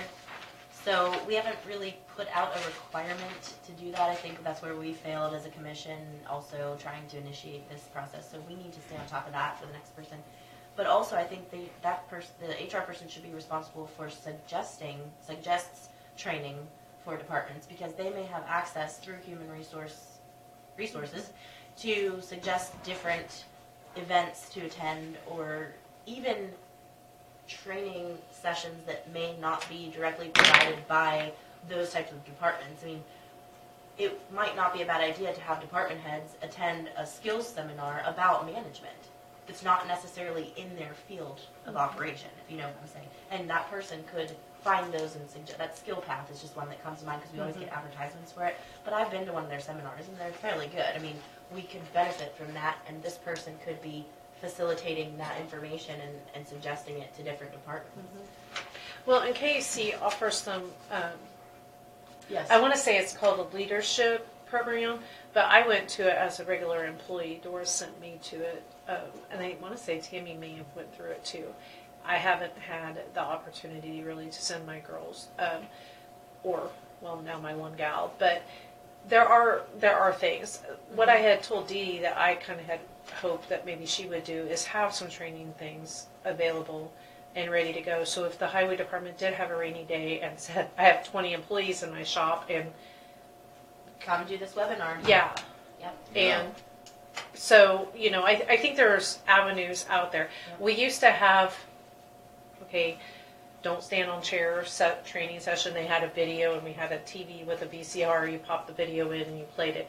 We're not very good about that. We can save some money with work comp if we would get into that training mode. I just don't have the time to make it happen. Skill Pack was like $100, and it was an all-day deal. I mean, that you break for lunch, but you get hours of, it was in management training, but we could use that for department heads. You can use other skill set oriented training for employees. I mean, organizational things where people may need to show some better organizational skills, and it really should be based on their evaluation, which that was the last thing I didn't finish. Under annual was evaluation planning.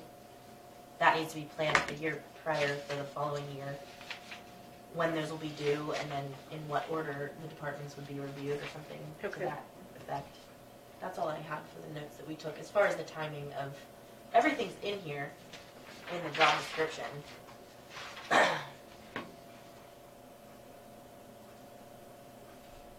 And you have for annual, like, the W-2s and all that into your tax stuff, right? Mhm. Because Yeah. that was you ran into that here at the end of this last year, and you got inundated with a tremendous amount of work there, right? So we have in there that it says that they report directly to the commission, but I think what Aljo was getting at one time that I agree with is that you still, as the clerk, who approves accounts payable and checks, for payroll and things like that, I think you do have some sort of responsibility there. Not that I want you to have follow-up responsibility so that you're constantly double checking, just so that we put something in there about Oversight. any payroll. I think it's particularly payroll, not necessarily employee relations, but let's call it payroll and employee relations. Those are the two major factors in this job. I think any payroll duties At least, may be subject to approval of the county clerk. Okay. Does that sound? or you'd have oversight until we know you have a really competent person at HR, and then maybe you wouldn't have to do that anymore. But you don't want to run into this problem we had before.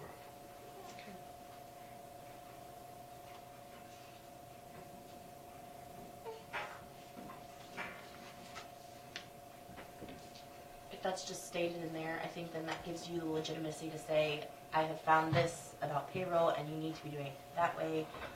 And then, they're subject to your approval for that process. Well, and I'm not 100% sure, but the annual reports and the quarterly reports, actually the annual reports you do online now, but the quarterly reports that you do, somebody has to sign off on them. And I sign off as the representative. So of can the you county. add that? So, yeah, and I'm assuming that I would still continue that. I would But think you so. put including, so payroll assignments, or however that was worded, But yeah, will be subject to the approval of the clerk, as well as quarterly reports. yeah, and that's, you should Signatures. maybe still sign off on them as a official representative of the county, because you're an elected official there. And she's here daily to oversee all that. Yeah, and The commission can't really have control over that, and we change more often than that position, your position. Okay, that's all I really had. Okay. And that's all the people that have come in, do they get this when they come to put up their application? So the only people that may not have this would be like online applicants. So we need to furnish these for our interviews. Yes, and on that Indeed site, what Hannah, because I had just asked Hannah on Friday if she had time to, she could help with it. So she built the ad immediately, got a reply back, and asked for a meeting.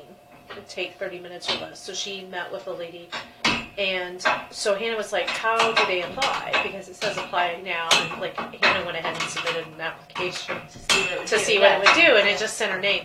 And she said, what we do is it just sends you an information, and then at that point in time, the employer then mails the people the application or emails them the application. So we have to respond to them through that site. Well, it basically sends you They their contact information. you. Okay, Yeah. So have we had to do that yet? No. Can you guys handle that in your office for now? Okay, Yeah. thanks. So that was kind of a unique thing, but so I'm assuming that like once we would get somebody to apply, that we would send them a job It's kind of description like a application. Craigslist. Like you can talk to someone through Craigslist, and they contact them, and then you give them a response back through that email or something. Yeah. Okay. So so we decided that we would continue running ads for HR. Are we going to do them again through the papers, the local papers? I think we probably should. Yeah. How about at least one more week? Whether it's this week or next week, but this week would be better. What did she say? Tomorrow is the deadline. Is that what she told us in the email about when we wanted to do the publication about the nursing home? Yes. Did you send her just a request to publish the ad one more time this week? Yeah. But both papers. Fall down here in a minute. Okay. Somebody up there with a hammer? Water hammer. Yeah. It seems like a pressure issue to me, but I'm not professional. Well, apparently the radiator that was up in the corner of the storage room that I may have said, oh, we'll deal with that when the time comes, may have sprung a leak. I don't know. So, Up in the third floor? yeah, in the storage room. Was it leaking down through the ceiling? I don't know. I didn't get that much detail. Because I may have slept it off and may have said to myself, it's not my problem, I don't have time to deal with this right now. Okay, so let's move on that subject because we were talking this morning. I ran into John Paul, and so we were talking about how we would need to establish hours, who gets comp time, and how to determine that.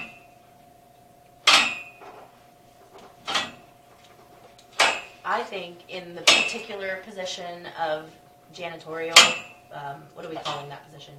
Maintenance, man. Janitor/maintenance. Okay, John so Paul. in that particular position, we know we just have one person there. I think they should be able to reschedule themselves as necessary according to the weather and according to, you know.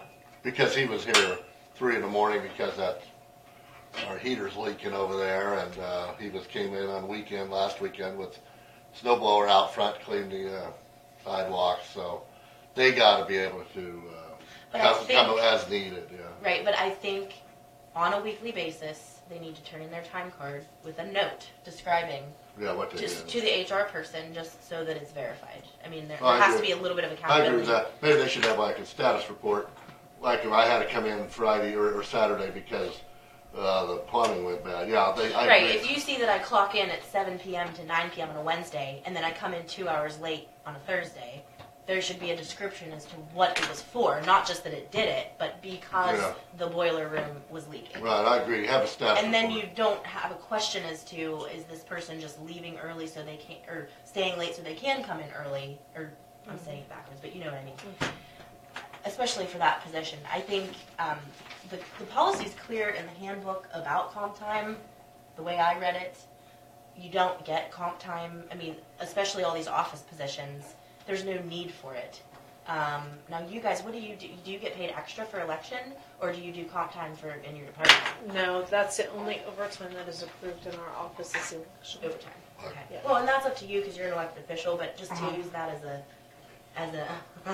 Also a the basic baseline. And also, we was talking about maintenance care person. Also, the highway department got to have people out here on the weekends when the blizzard's out with the snow crew and stuff. So they should probably have some flexibility too. But how are they determining whether it's comp time or overtime? Oh, I don't know. I would like to know that. I don't know. Well, How do you know? and can I tell you what my struggle is? Yeah, okay. Tell us. So, it's not consistent. And I think they want to do it as each employee wants to do it. And I think that's where it needs to be. It's Across either the all board. overtime and we're paying you or it's not. So, for example, I got an email that said employee A wants to take off on the 27th at noon and take 3.5 hours off. The 27th is a new pay period. I don't really care what employee A is doing. I know what she was getting at. What she was getting at was he wanted to reduce his amount that we were going to pay him because they didn't get overtime on that Sunday. It's only regular time. It doesn't occur until after they work the 40 hours. So their overtime So whether won't you're occur. weekend or evening, until you get to 40, you're not overtime. Right. So she wanted me to reduce that employee's time for the Friday or the Sunday work. And I just said, no, I'm not crossing pay periods. If we're going to pay employees, we're going to pay all of the employees. You've already submitted the time. I don't care really what happens if he takes off. Then I won't make him take leave time for whatever he takes off on the 27th, but he just needs to know he's getting more paid this month and he'll get less next month. But as long as he meets the 40 hours for the week, I don't really care. But that's where it's a struggle because then it's like, which employees did you do? Which employees didn't you do? And then that's more work to recalculate their time cards because if someone's requesting overtime for this, but in that same week, that same snowstorm ended up being comp time for a different person. I mean, it's a nightmare. That's calculating each individual's. What do you have any suggestions? Making sure they got What we to should 40 do? already. Do you have any suggestions for a policy for what to do? I just think we need to pay them if they work it. But that's the easiest side. I get it where Okay, but- you have some employees that struggle with leave time, so it gives them an opportunity. This is my thing. You guys don't offer overtime very often, so I will give the employees kudos for this. because they have it back asswards in my sense. You don't offer employees overtime, period. So I would be working every ounce of overtime you possibly could offer. So the last thing I would do is take off this past week like they did.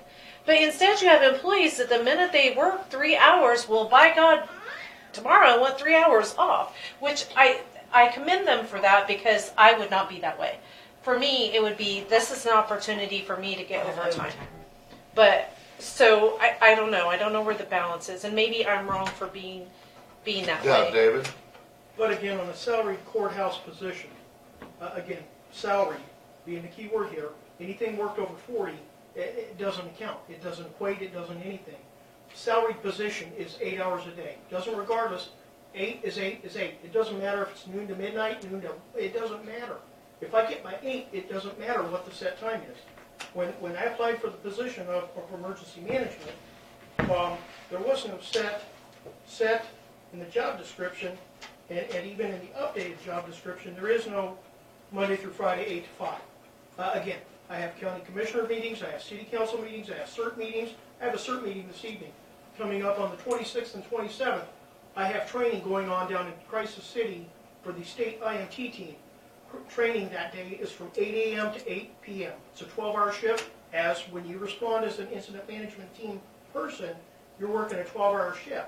So again, if I have to be down there by 8 in the morning, I have to leave here by hour and 15 minutes south of Salina to get to Crisis City, hour and a half. So again, there is no,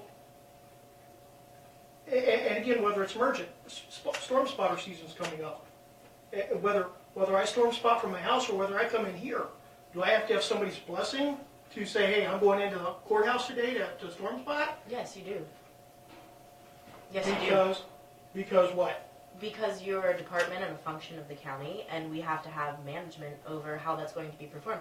You're not the only one-person show for departments, and if every one-person show is going to be rogue on their own time frame because they can justify it however they want, training or not. But again, I mean, if Ladonna said city council meetings, CERT meetings, again, I have a CERT meeting this evening too. Are you on the agenda at the city council meeting? Not this week, no, not any time, but when I have been. I've approached each of the city councils within our jurisdiction about storm sirens.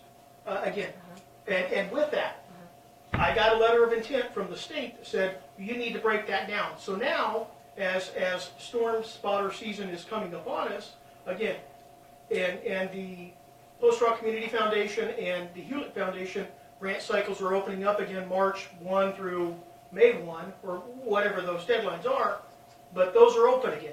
And those are co-funding sources that I'm utilizing. So again, when I go back to the city councils and say, well, gee, I'm going to do hunters first, I'm going to have to do each one of those city councils again. And do I know how long I'm going to be on the agenda for? Or again, if I have training out in the western part of the county, do I have to come to the courthouse as my point of work before I go to Hayes for training that I have coming up on the 14th? And training at Hayes starts at 8 o'clock in the morning. So it'd be a waste of my time as well as the county's too if I came here to go head west to training. Well, aren't you also clocking in at home before you come to the courthouse for a day's work? Am I clocking in?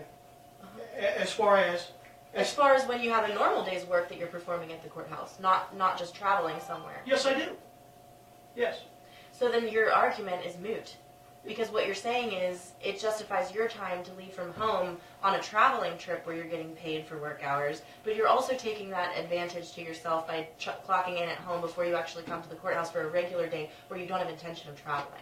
But again, too, my vehicle, under my understanding, was a first responder vehicle. It has a light, has sirens, and it has county markings on it that it's emergency management. But are you responding to an emergency at 8 o'clock in the morning when you're clocking in before you get to the courthouse? No, but I spoke. That's the problem. That vehicle does not qualify. Okay. That's why I brought it to them. That vehicle does not qualify per those definitions in the IRS guidelines. Okay. We have the IRS come out and audit us. We can welcome that.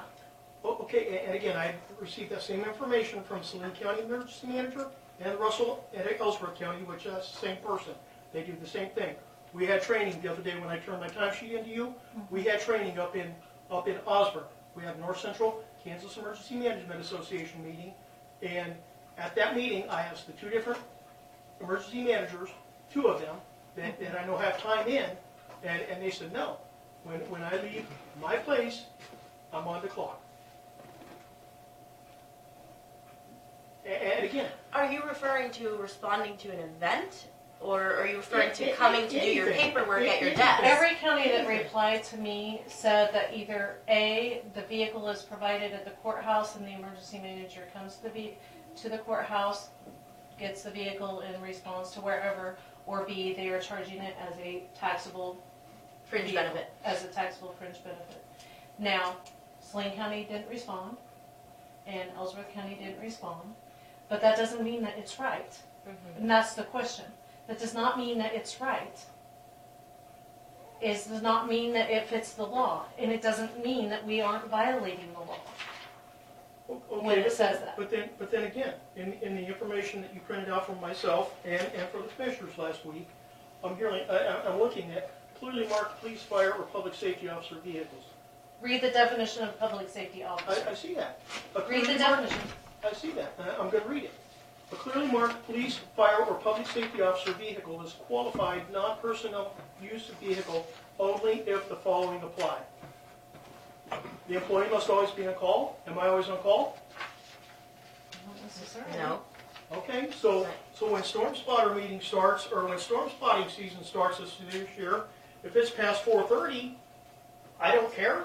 Is that the desired response you expect to get from me? No. I have pride in the job that I do for the county, so therefore I do that. I appreciate how you're looking at me about this. Well, again, I can eyeball them too. Well, eyeball them, because they're the ones that need to make that decision. Well, again, I take pride in the job that I do. I make myself available for the county at any time. Again, I don't rotate or I don't go out on all the calls that Rodney used to do, my predecessor used to do.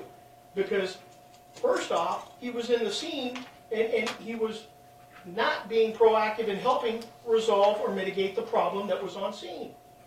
Half the time he was standing there smoking cigarettes and woofing at the guys.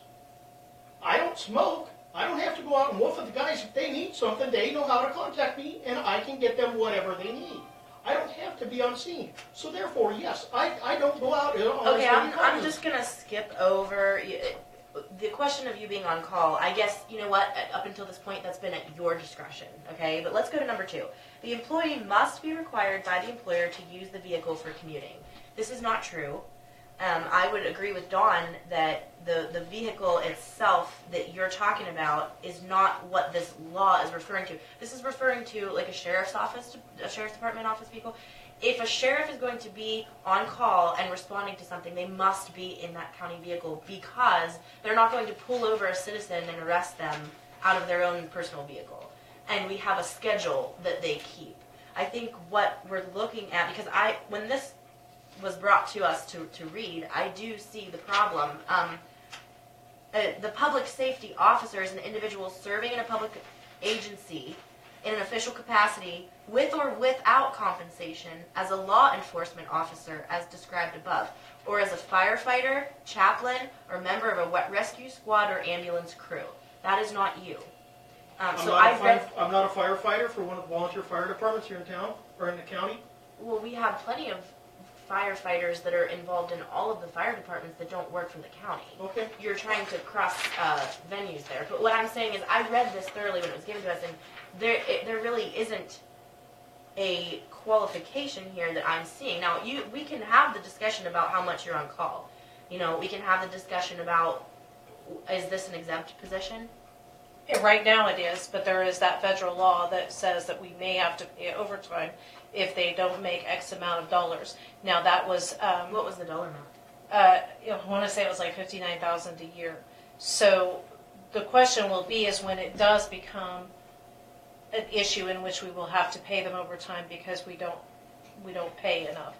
But as of right now, it doesn't qualify. However, where questions come in at is leave time. So let's say if David, for example, notoriously puts 43 to 48 hours of time down each week, and let's just say 5 hours of that is traveling to and from home, which the IRS has said is not considered work time, that is considered personal time, then if he had taken off during the week or modified his schedule in order to take off during It's the not week, should he adjusted for have travel used time. should he have used his leave time? That's where the question comes Yeah, I into mean, I don't play think at. there's a question about you traveling to and from events or traveling even to and from your various educational seminars. The question is your daily routine. I mean, there isn't anyone else besides Aljo Wallace who's getting paid to travel to the courthouse. It's kind of a questionable scenario, and I mean, and that's ultimately our decision as far as, And like you again, said, your job description. And again, when I took the position, I transferred from the sheriff's office. I'd been there since 2003 to 2014 when I took the job. And with that time frame, all I was exposed to was deputies go 10-8 on duty from their house. They get paid. And again, when I used to be the jailer or dispatched over there, I didn't get paid to drive in. No.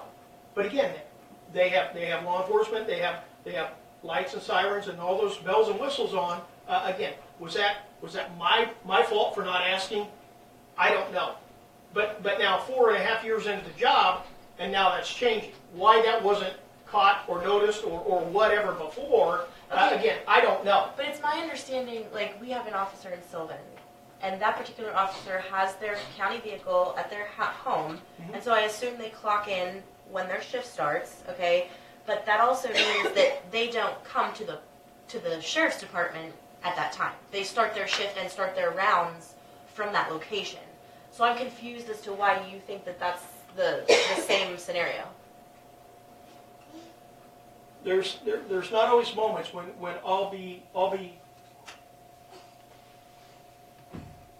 in the office. Again, if you're now telling me that when I storm spot and decide I have to come to the office, I need to contact you as the chair. Is that correct? No, I'm talking about... That's what you were saying earlier, because again, Well, I think it comes down to paid time and leave time. Paid, Do I abuse my comp paid time? I've got over 100 hours right now on leave. I don't abuse that privilege. That's not the question. But now all of a sudden it is. That I'm milking the system and I'm doing this to carry all these hours over. Well, no, don't put words into it. you No said one that. said that. But again, Nobody you said that. tell me what you want me to do, Okay, and I will follow that rule. Let me put okay? it into this perspective. Ladonna, I'm always using her as an example, but it's just the most steady thing that I can think of that's our department to control. So Ladonna runs the health department. If she clocks in from her house just because she's on her way to her health department desk, doesn't mean that she's actively working. Now, could someone have called in and she checked the messages at the health department while she's at home? Yes, but that's not paid time. And I don't know if she does that or not. I'm just giving an example. Anyone could justify something that happens that affects their job when they're not actually physically there. Now, if you're going to respond to an actual location, that's different. But responding and coming to your desk to perform your daily duties doesn't really start at your door. It starts at your desk. Okay. And I'm going to defend myself just a little bit because I think you're angry at me. But we aren't doing things consistently.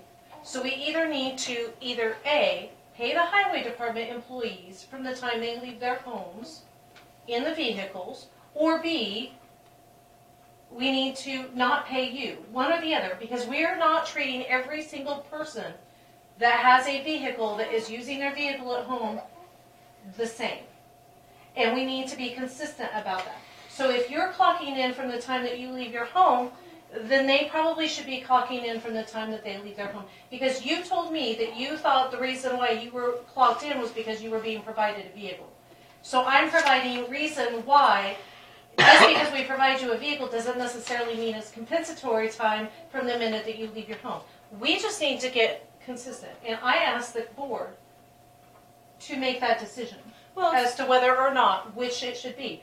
And no offense, I think Aljo asked me if I would call attorney assist, and I haven't got a chance to do that yet. To find out, to give you guys some guidelines. So What did he asked you to do what? I didn't. call attorney assist to Oh, get some attorney, guidelines, yeah. and I haven't had time. Yeah. Okay, so then, for example, on the 27th, 28th, the Wednesday and Thursday, the last Wednesday and Thursday of the month, that's when the IMT meeting is, down at the IMT training. And again, the 26th, is that the Tuesday? Yes, Okay. Tuesday The 27th 26th, I have a North Central Homeland Security meeting up in Beloit, so I couldn't participate in the exercise. But again, if I don't get task book certified, then I'm not allowed to go out on events, whether it's Eureka, to the Tornado, or anything within the state. Then if I don't get task book certified, then it's not necessarily at an event, but again, that's why I'm participating in the exercise on the 27th and the 28th. So the fact that that's a 12-hour day that I will be down at Crisis City and drive time going down there in addition to, and then coming home, that's going to be a 15-hour day. So that'll be 30 hours in those 2 days. Am I allowed then, once I hit my 40 on Thursday or Friday, am I allowed to take the rest of the week off? So I think that becomes a comp time issue, which is very different than you clocking in at home before you come to the courthouse for 8 hours. Okay. I think those are two I think separate. those are special situations there, and then I think Because that doesn't happen weekly. And the question I have is, and this is as taxpayer, not as county clerk, is that class a requirement for you to have be the emergency manager for Lincoln County? Or is that class required? And that's what the commissioners are going to have to decide in the future. If your position ever becomes non-exempt from overtime, they're going to have to determine what things are you going to be going to training for that are directly related to emergency management versus directly related to being on some task force. Maybe it serves as a purpose of you being on the But task I've brought force. this up before because I feel like the percentage of money that we dedicate per department for training purposes is varying to a great detriment to the county. You know, I feel like we spend very little resources in the highway department on training because we're constantly being told that there's none available, yet that's where we need the most training, and then a decent percentage of the emergency management budget has been allocated toward training. And if not budget-wise in a line item, time paid to be part of that training. The variation is great between departments. Yeah, but David's case, I think he has to do a lot of training. He needs certifications in a lot of different areas to qualify for him to do his job. You know, he's got a special situation here compared to a lot of the other employees in this whole county. You know, so we gotta realize that. But Dawn's question was, of the 7 trainings that you attended this year, and don't A random number. hold me to any numbers. Right. Of the 7 trainings that you attended this year, how many of those certifications do you need versus how many are at your discretion to just further your education? And I'm not against furthering education by any means, but what I'm saying is when we have other departments that need that and aren't participating, are we paying for time? You got a good point on how. I mean, Dawn's an elected official. To be honest, Dawn could go every month to a different seminar or and pay herself to do it. Sure. But you haven't taken that route. I think you go to the annual meetings and you go to the update events on law changes, etc. But you know, some people like to go to training and some people don't. There's your baseline. Yeah. You know, I love to go to training seminars. I enjoy that kind of thing, so I would love to spend my time doing that. Other people don't like it at all, so they won't participate. But it's how much of that are we going to pay for is the question. And like the EMS, you guys have to upgrade training quite often too. And I don't think we pay time for that, do we? No, I absorb that into my work hours and teach in-house. The only thing that we really budget out for training is our 24/7 EMS program that we utilize. Now, once in a while, we'll send somebody to a conference, a KIMSA or a KIMTA conference or something like that. But if we're going to do something like that, we would ask prior to, in advance. And then we'd probably have, like, the last KIMSA conference that I went to was at Mulvane, and we had hotel expenses and mileage and meals and stuff we have to pay for out of that. So that brings the question, just out of curiosity, is an employee allowed to take the ambulance home? No. Just like to be at home, no, the ambulance by state regulations has to be stored in a facility that is temperature controlled. Okay, that makes sense with your medications and stuff. Now, I encourage crews that if they're on duty together and they've got to go to the store to get paper towels or something like that, they're running to the store here in town, I encourage them to take the ambulance and go together. That way if a 911 call They comes can out, leave straight they from can there. leave from wherever they're at in that process, and they don't have to respond back to the station to pick up the other tech in their POV. Or, I think in David's case, so back to him, is that he needs to have the freedom, I think, to have, if he's gonna go to a meeting like in Salina, just to leave from his home and doesn't have to stop here first to clock in, and then, you know, I agree. or Beloit, or whatever, and, you know, he's got a special case, and also on weather, tornado watches and stuff, and also what if you had a real emergency at his house, or he called in, there was something happened, he picks up, well then, you know, that's clocking in. Now, I do see the one case, David, on your day-to-day stuff, when you do come to Lincoln here, like to the office, which is a normal day, maybe then you shouldn't clock in till you get here. And then when you go home, clock out, and not count it going home. On a regular basis, that's where Don, I think Don says that, she's always thinking about us getting in trouble with the IRS, the way it's billed, and that because the police department's one way, but then the highway department's a different way, and where do you fall into that category, and that's the question. She's just trying to watch out for the county, and she's not personally going after you on that, it's just that was the question. So I think on that case, going here to home on a regular day, that's where you should maybe, you know, clocking when you get home, leave here and then home. But now if you're gonna go to Beloit for this, or down to your trainings or wherever, that's a whole different situation, in my opinion, don't you think, Don? Or how would you handle that different? If he's coming through Lincoln, then it should be from the time that he leaves If you, Lincoln. yeah, if you're coming through Lincoln, you gotta Or stop if at it's your an office. afternoon session. Yeah. Well, that's a deal. But, yeah, if you're coming through Lincoln, you're stopping here, then maybe, but if you're just, you know, not, it's kind of common sense here, but on the day-to-day basis, Here's where That's- the two coincide. we don't want to get in trouble with the IRS. I think Don was watching out for us, and that was why this whole thing came up. We don't want to get busted on that. I just need to be consistent. Yeah, be consistent. Well, and there are two separate issues. There's the issue of responding to an event or leaving your home to go to a training for the day, regardless of how many hours that is, versus coming back and forth to work. And where they conjoin is if you're getting paid 5 hours a week to travel, but let's say the week that you don't go anywhere on an event and you're just coming back and forth to the courthouse, you're getting paid for that 5 hours. So then when you have 5 hours of additional training the next week, really that shouldn't be comp time because you've gotten paid to travel that 5 hours already. Yeah. It's already travel time that you've been paid. So if you don't pay that daily travel time, then you know that time out is time out. And if you comp it for your 40 hours in that pay period, let's say, I mean, is that how it's been done? You comp within your pay period? Pay period. So like the That's my first, understanding or the is 27th, With their week. A weekly is what I was told. You can't carry over comp time to another week is what I was always under. And do you get overtime if you go over 40? No, I'm Is he sorry, salary? position. Salary, yeah. okay, so for example, back to the end of this month, that particular week, you have 3 different events that you're going to do that are going to take up at least 30 hours. Those 2 days. Or And 3 the third one on the Tuesday, that's during my normal job. So that's why I didn't utilize that. Okay. Because that's during my normal work. But basically what you're saying is you'll have almost 30 hours just in those 2 days. Those 2 days, yes. Right, so if you have 10 from Tuesday, let's say, then you have a 3-day work week, in my opinion. I mean, that's, for your position, that's how I would view that. But I think the commission needs to come up with that in writing. Yeah, you got a special situation, and also you're gonna go on some of your, where you have, you go out on training, not on or on exercises, right, David? Where you have, training for accidents happening and that type of stuff. And that's mandatory, we need that for you to do that, I would say. Right. So, And like my full-scale exercise that I have coming up, March Yeah, your 23rd, exercise. that's a Saturday. And again, the company facilitating the exercise is going to be here at 8 o'clock in the morning.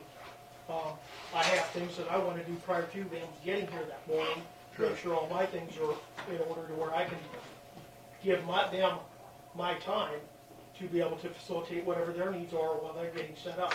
And then the exercise, the moulaging, and the debriefing stuff at the start of the exercise starts at 9 o'clock, and then the exercise starts at 10. Yeah. And then with that, then supposed to go through 3:30, 4 o'clock, again, depending on how the hot wash plays out after the incident. Don, since he's kind of a special situation, do you have any recommendation on how to deal with that? Well, I don't want to make any recommendations to you guys because obviously I'm getting accused. Well, or it's not your job. No, we don't want you to get It's- accused, let's say- but you deal with the accounting and the time cards, and you know the law, which you found out here. We don't want to get. We need to have an internal policy per department. Yeah. That goes back to having spending policies per department because no two departments are the same. Whereas I would suggest if we wrote a policy for his department, for emergency management, it would say if you are attending an event or traveling to and from an educational seminar or what do they call it? And for me, you guys need to add that you pre-approve those Yeah. because he could be gone every day to a meeting. You need to really Right. be looking to see what is Right. it that is. We need to is know. it- what I do you don't call try it? to intend to do that, though. I get it. But you know, this We isn't know. just We for you used to always personally. have to come and get any kind of education approved. Right. Always. And it's not about you It's personally. not I mean, just if you're you, not every here, department. if you're not here next year, it has to follow through. You know, we can't just say, well, we trust the person that's in that seat. That's what they've done, and that turns out to be a disaster because the next person takes liberties that they say, well, the last person did. You know, I mean, it's to create uniformity. Yeah. And I would say in his situation, it would be, you know, if you're attending an event, what do you call it when you do like reenactments or An exercise. an exercise? That's the word you use. An exercise, a training, or an actual disaster event. From the time that you get ready and leave, that's your time, and you should be able to comp that out, in my opinion, for that week. But travel time to and from your job, I'm not willing to do that for the highway department.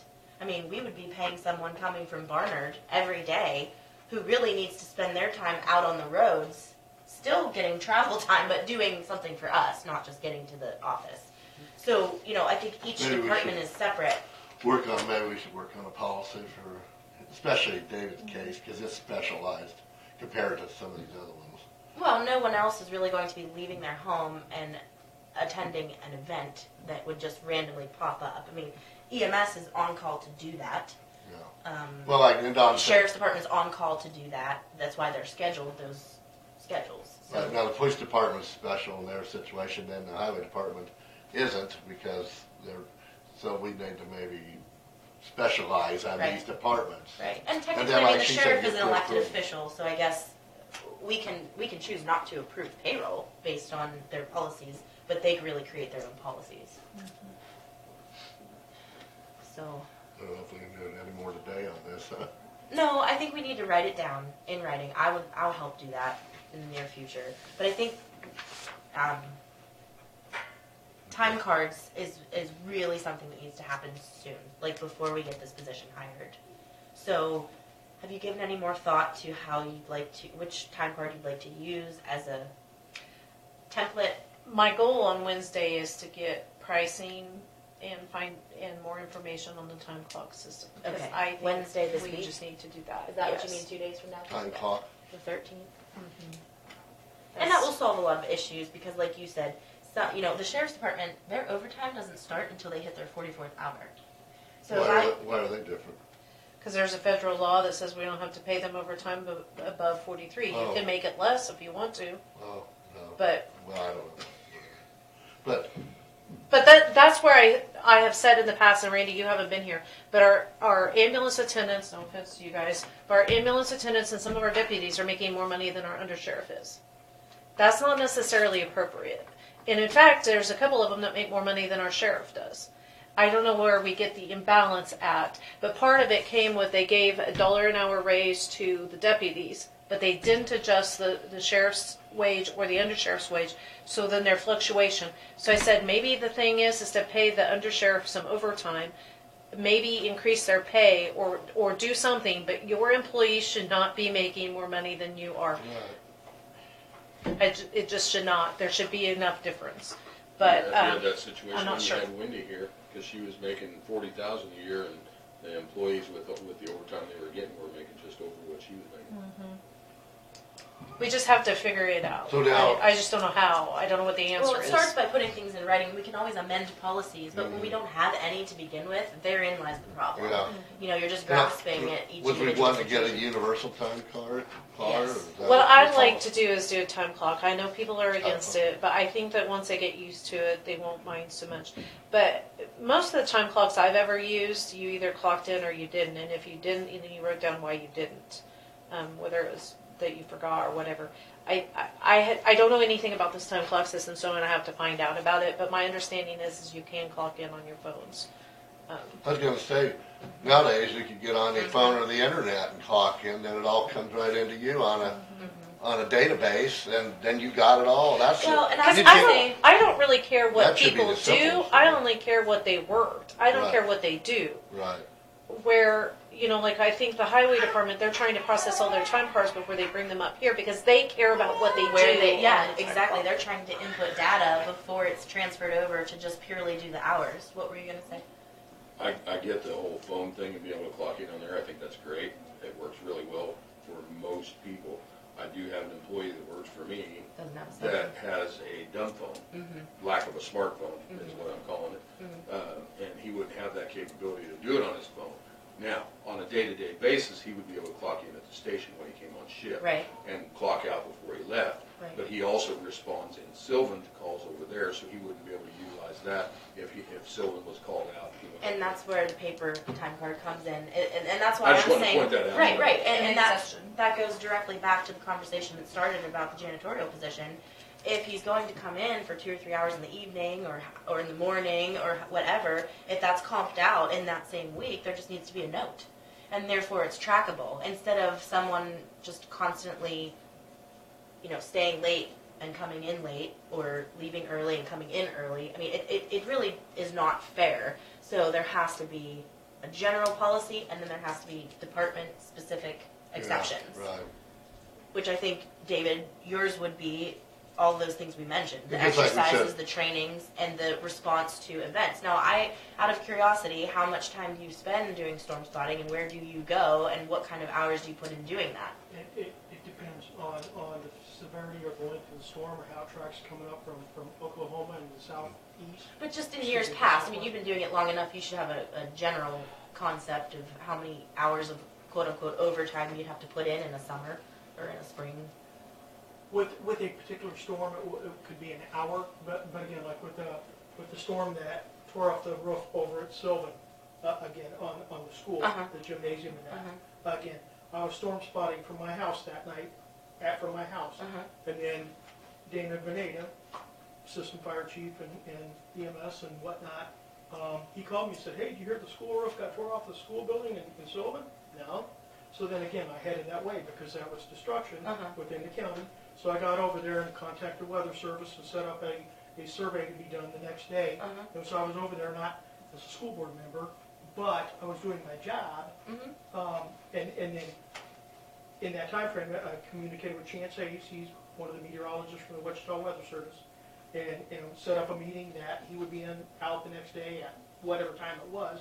And driving home that night, then I saw some damage that was done along 18 out by the Vesper Cemetery with a tree uprooted and stuff. And okay, so then again showed him that, and we went around the county and looking at things the next day.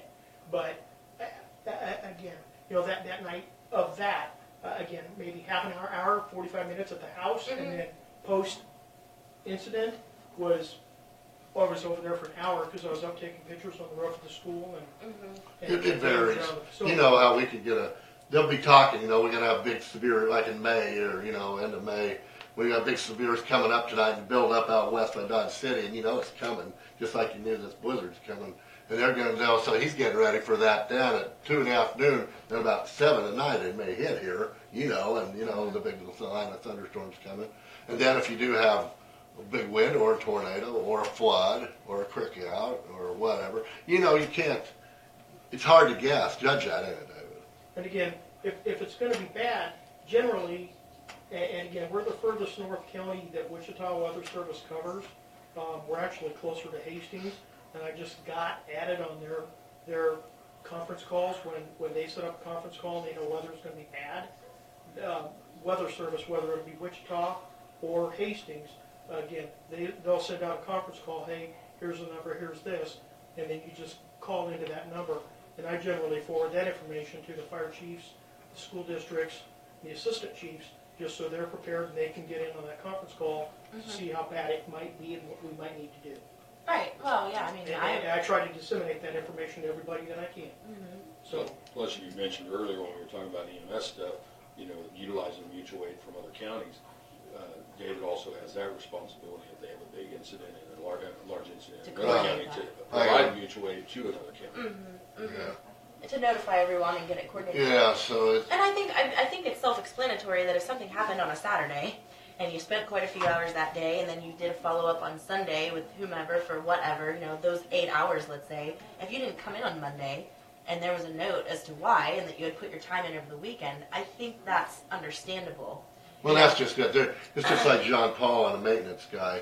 They're going to have variable hours, just like he came in for this morning because our boiler over there is leaking, and then he cleared snow on a Sunday last week. So they're going to have variable hours. Right. But what the commission needs to say is We need to 8 just- to 4:30. Yeah, normally. Office hours. Right. And if you're comping out time because something happened or because you were somewhere else, then you're not going to be in that office that day. And we know that, and your phone's going to go to an answering machine. Right, the normal hours and the normal laws, like driving here, I'd say. But when you got a specialty thing going on, then that's different. Right. And we need to document that for like John Paul, like him. For the like, HR, this new HR person would Right. then have a note and say, "Oh, well, you were doing And we want to make it so we comply with your IRS laws. So, right. because no, it's And that's what's fair to other departments. yeah, but we ultimately. do need to document them. You're right, Alexis, and work on that for each department. And EMS is probably different because of their double shift thing. Yes. Yes. Okay. So, well, and that's another place we can start with EMS is if we didn't pay overtime until 43, that would at least be some flexibility that we have financially. If we weren't going to just reschedule all the 24-hour shifts, that's something that we have the choice to do, is to start. I'm not sure they fit, but Why? we'll have to look. Because it's fire. And that's a different Yeah. Fire. Our Different EMS is laws, not not connected different- with we're the different fire fire-based. department. I'll have And to that- look that- and see. I believe that rule only applies to Law fire enforcement and or- law enforcement, Okay. that 172-hour rule. Okay. Well, it's worth I'll have to looking at. look. Anything else for today? Can we approve these Liggett and them one? Oh, yes. As far as I'm concerned, they've been on there, and I think they would be good again. Well, Mr. Liggett and Mr. Thanks, David. Hughes, too. Have a good day. See you, Dave. Okay, Thank you, so David. are these the only responses we got to the board appointments? They're the two. Well, they've been on there, and yeah. just need- Oh, out of all that. Was Yeah. there a Terry Of Heater all one? that. Yeah. Out of Yeah. all those. Oh, no, it's not. I had one. I had one via email, and I think they just couldn't. They called me, and I didn't have your email pulled up, so I think they sent it to my email. And I did not send the letter to every single board member that was expiring. That's just duplicate work Well, they should know. to say, At their meetings, they should be discussing when their terms are up. Hopefully. I did have an email come in there. Oh, I have no internet. And I know that we'll get one more. Mr.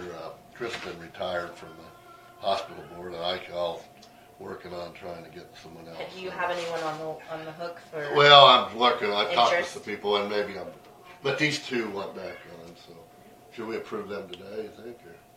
We have for all of these positions, correct? yes. Okay. Hold on one second. I want to see. Yeah. Go ahead. You do that. Yeah. May I look at this? Yeah. I think mine's buried. That's fine. So we have repeater board, And here's the no there's interest. the ones that went in. 2 out of the 3 hospital trustees. Okay.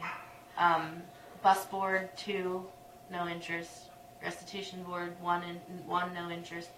Preservation board, we had 3 open, now we have 4 open because we have a resignation and no interest letters. How many are on that board? Well, you guys appointed quite a few last year, so. Oh, that's the one that we did everybody that requested. What does the preservation board do? I think I've never that been the to a meeting. people that are interested in it want to Well, they- preserve buildings Oh, preserve and it. structures. I It's see. just getting money. They don't have any money. Yeah, with Kelly Larson is really, Kelly's been working on grants and that for that. yeah, and she probably could explain more. I don't know if she's gone to their meetings. Alfred Oftenberg Yeah, I is see. on it.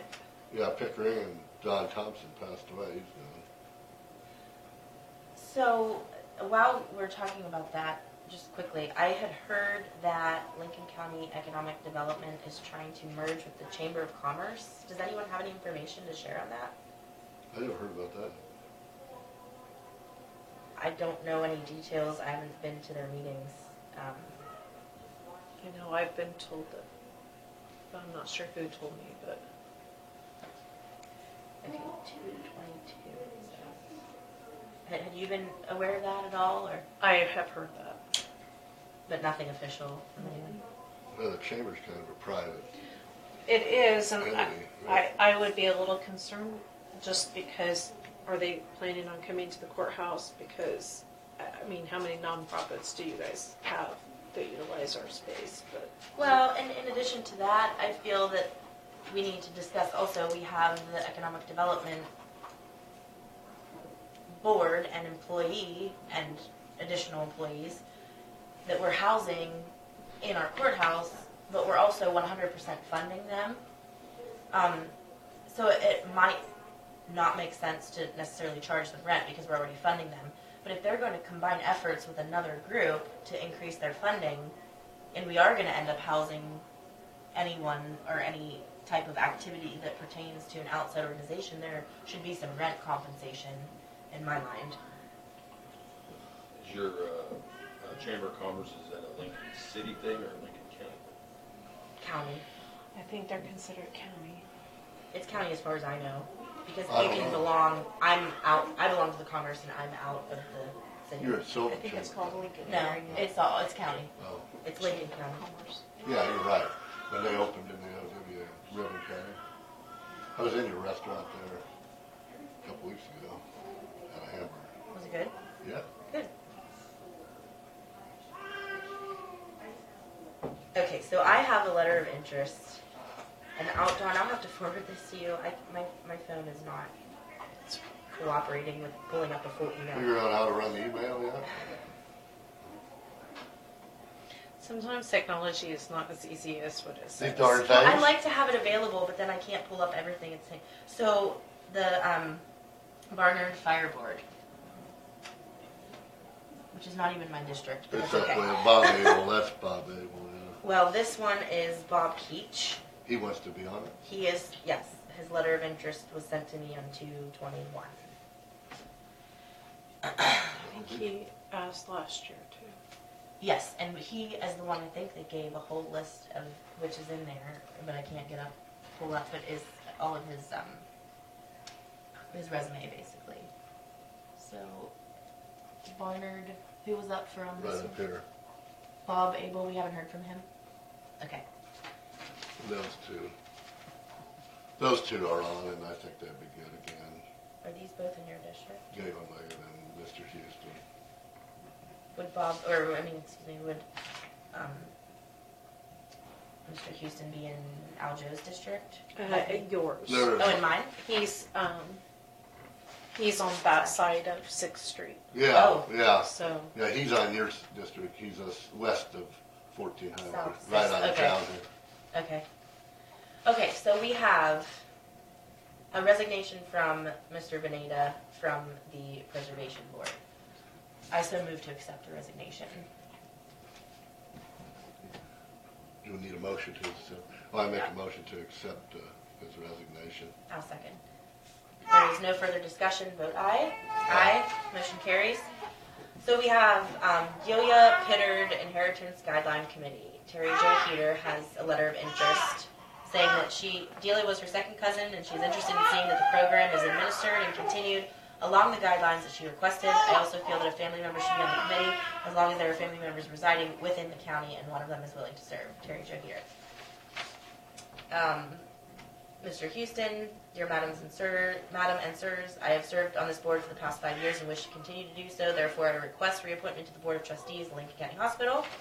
And Mr. Liggett, Lincoln County Commissioners, I would like for you to consider my application to seek a reappointment for another term as a member of the Lincoln County Hospital Board of Trustees. I was originally appointed to this board on December 13th, 2004, and consider this to be a very important board to represent Lincoln County. And then I have Mr. Keach, Bob Keach, requesting to be on the Barnard Rural Fire District. And I so move to approve those requests. I second. Any further discussion? I'm a little surprised because we had a lot more interest last year. But I'm still glad that we advertised and that we have some official applications. Okay, now what about the positions that are not? I Well, maybe go ahead and finish your motion, sorry. Yes, that's okay. Well, that's part of the discussion too. Okay. I mean, I think maybe we should just do another notice that they're open. I mean, we want them filled, and Yeah, we're appointing these particularly because they came in on time. If we get more interest and have some, you advertise this on the paper. Yeah. I would like to do a mail out. I feel like the paper isn't reaching but the Some same people. group. It's the same people who have a subscription to the paper. And some people pick it up in the restaurant or in the convenience store occasionally, but they might not get it every week. So let's do a mailer and announce the openings. I have no idea how to do that. Just so. this, and you take it. We print off as many as we need. All we have to do are the zip codes. 67455, 67481, and what's Barnard? 67418. Okay. Opposite of Sylvan. And is Beverly included in Lincoln? 67423. Okay, so we need all of those. And you pay a flat rate at the post office. Do you have to? 8 a.m. every, you do in every door. What's it called? You work there. What? Every door. The mailers that they'll... Every door. A flyer. You can make a folded flyer. Yeah, Yeah, just but the it's- triple but it's- fold. You triple fold it like this, like here you would do this like that. Well, Then they just- actually, the rules don't allow that to be triple folded. I'm just telling you because we've done it.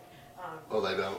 Yeah, but it's like, I think it's called every door delivery mail, and it's substantially less expensive than regular mail. Yeah, it's special, cheaper. deal. If I Google that, it tells you like what Yeah, you just- need to do. I think you can Or you actually could go- I think it's pay called for it online. EDM. Yeah, you pay for it. Or you could I did call, mine at the post office, but I did it one time. or you could call Leanne or Deb down here in Lincoln. Yeah. At the Lincoln Post Office, they'll tell you how to do it all. I think that's what we should do, and just announce the... I think we get more The ones that are response, open. because a lot of Yeah. times I agree. And if you send them an individual thing, then they feel like they're special and they actually respond. Yes. Okay. Just a suggestion, I would mail it to areas that weren't directly involved in that board, like if it's the Barnard Fire Board. That's true. Yeah. That's true. Don't mail it to We don't need Sylvan. Lincoln people. Only- but they're all listed together. Yeah. It's the whole list of Oh, all the okay. openings. It would but be yeah, a that nightmare makes if I sense. had Yeah, to I sort put, it you But out. know, we all just this. have a whole... Yeah, and the people Yeah. in Westfall know they can't. Let's just run send in it Barnard. countywide one time. I'll just take out the positions that are open or that are Yes. But we now haven't, filled. but there were more open than filled, except for Barnard one position. Right. Okay. That's it. All right. You Because want we those? still have, These letters? well, Yeah, I hospitals can down take to them. one opening. One opening. Okay. You want that? That's the original stuff. I don't. If you do, I Well, have Looks some like a information project on that that. We Hannah got might enough paper, enjoy. don't we? What's that? I said that looks like a project Hannah might enjoy. There's Okay, more one paper. more thing. One more This thing. resolution from the North Central Regional Planning Commission. Yes. And Dawn, I don't think we need to do an extra approval for this public update. If they've managed that in their own print, I went ahead and told her that you said it was okay Yes. at that cost. yes, That's kind of what I thought That's the fine. consensus was. we were gonna do it regardless, so. Regional collaboration for North Central Regional Planning Commission, objective, host annual roundtable discussion with regional, EDD, I guess I don't know what that means, but continue to coordinate preparedness activities, continue to serve as the fiscal agent for six of the regional Homeland Security Councils. which includes all but 3 Kansas counties. Continue to oversee project investments which address planning, organization, equipment, training, and exercise needs that help build local and regional response capabilities, encourage citizen safety and preparedness. Continue to sponsor and oversee the North Central Kansas FC. I don't know what that is. I don't know what that is either. Food cooperative, I think. Local growers and producers. I think that's what that is. They started the food cooperative. North Central Regional Planning Commission started a food cooperative where they were trying to get local goods produced and sold within the region. Okay. Host annual work session with one specific group of stakeholders representing each county in order to stay connected. Continue collaborating with FHRC, I don't know what that is, in jurisdictions in North Central Kansas with research, planning, and public outreach. Continue relationship with CTC from Glenn Elder and providing high-speed fixed wireless internet, email, web hosting, and co-location.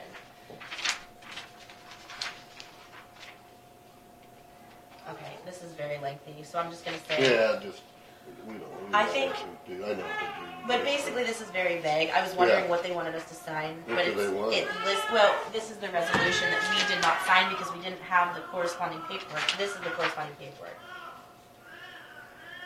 Assist at least 2 cities annually in completing 5-year capital improvements.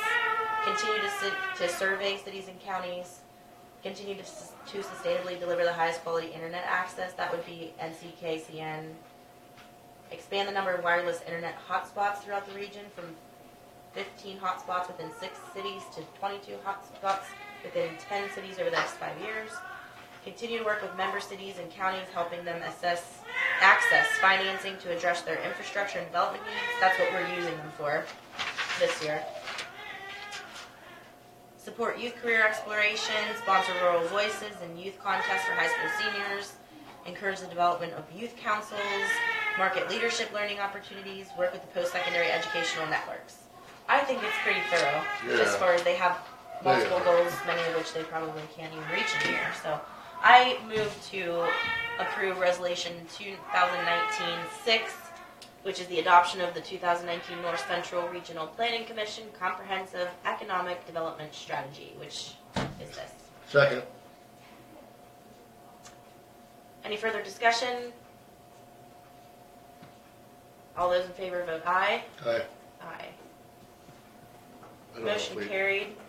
I don't know if we ever voted on the appointments, but we did, I guess. Oh, I'm sorry. Did I continue on the discussion without the vote?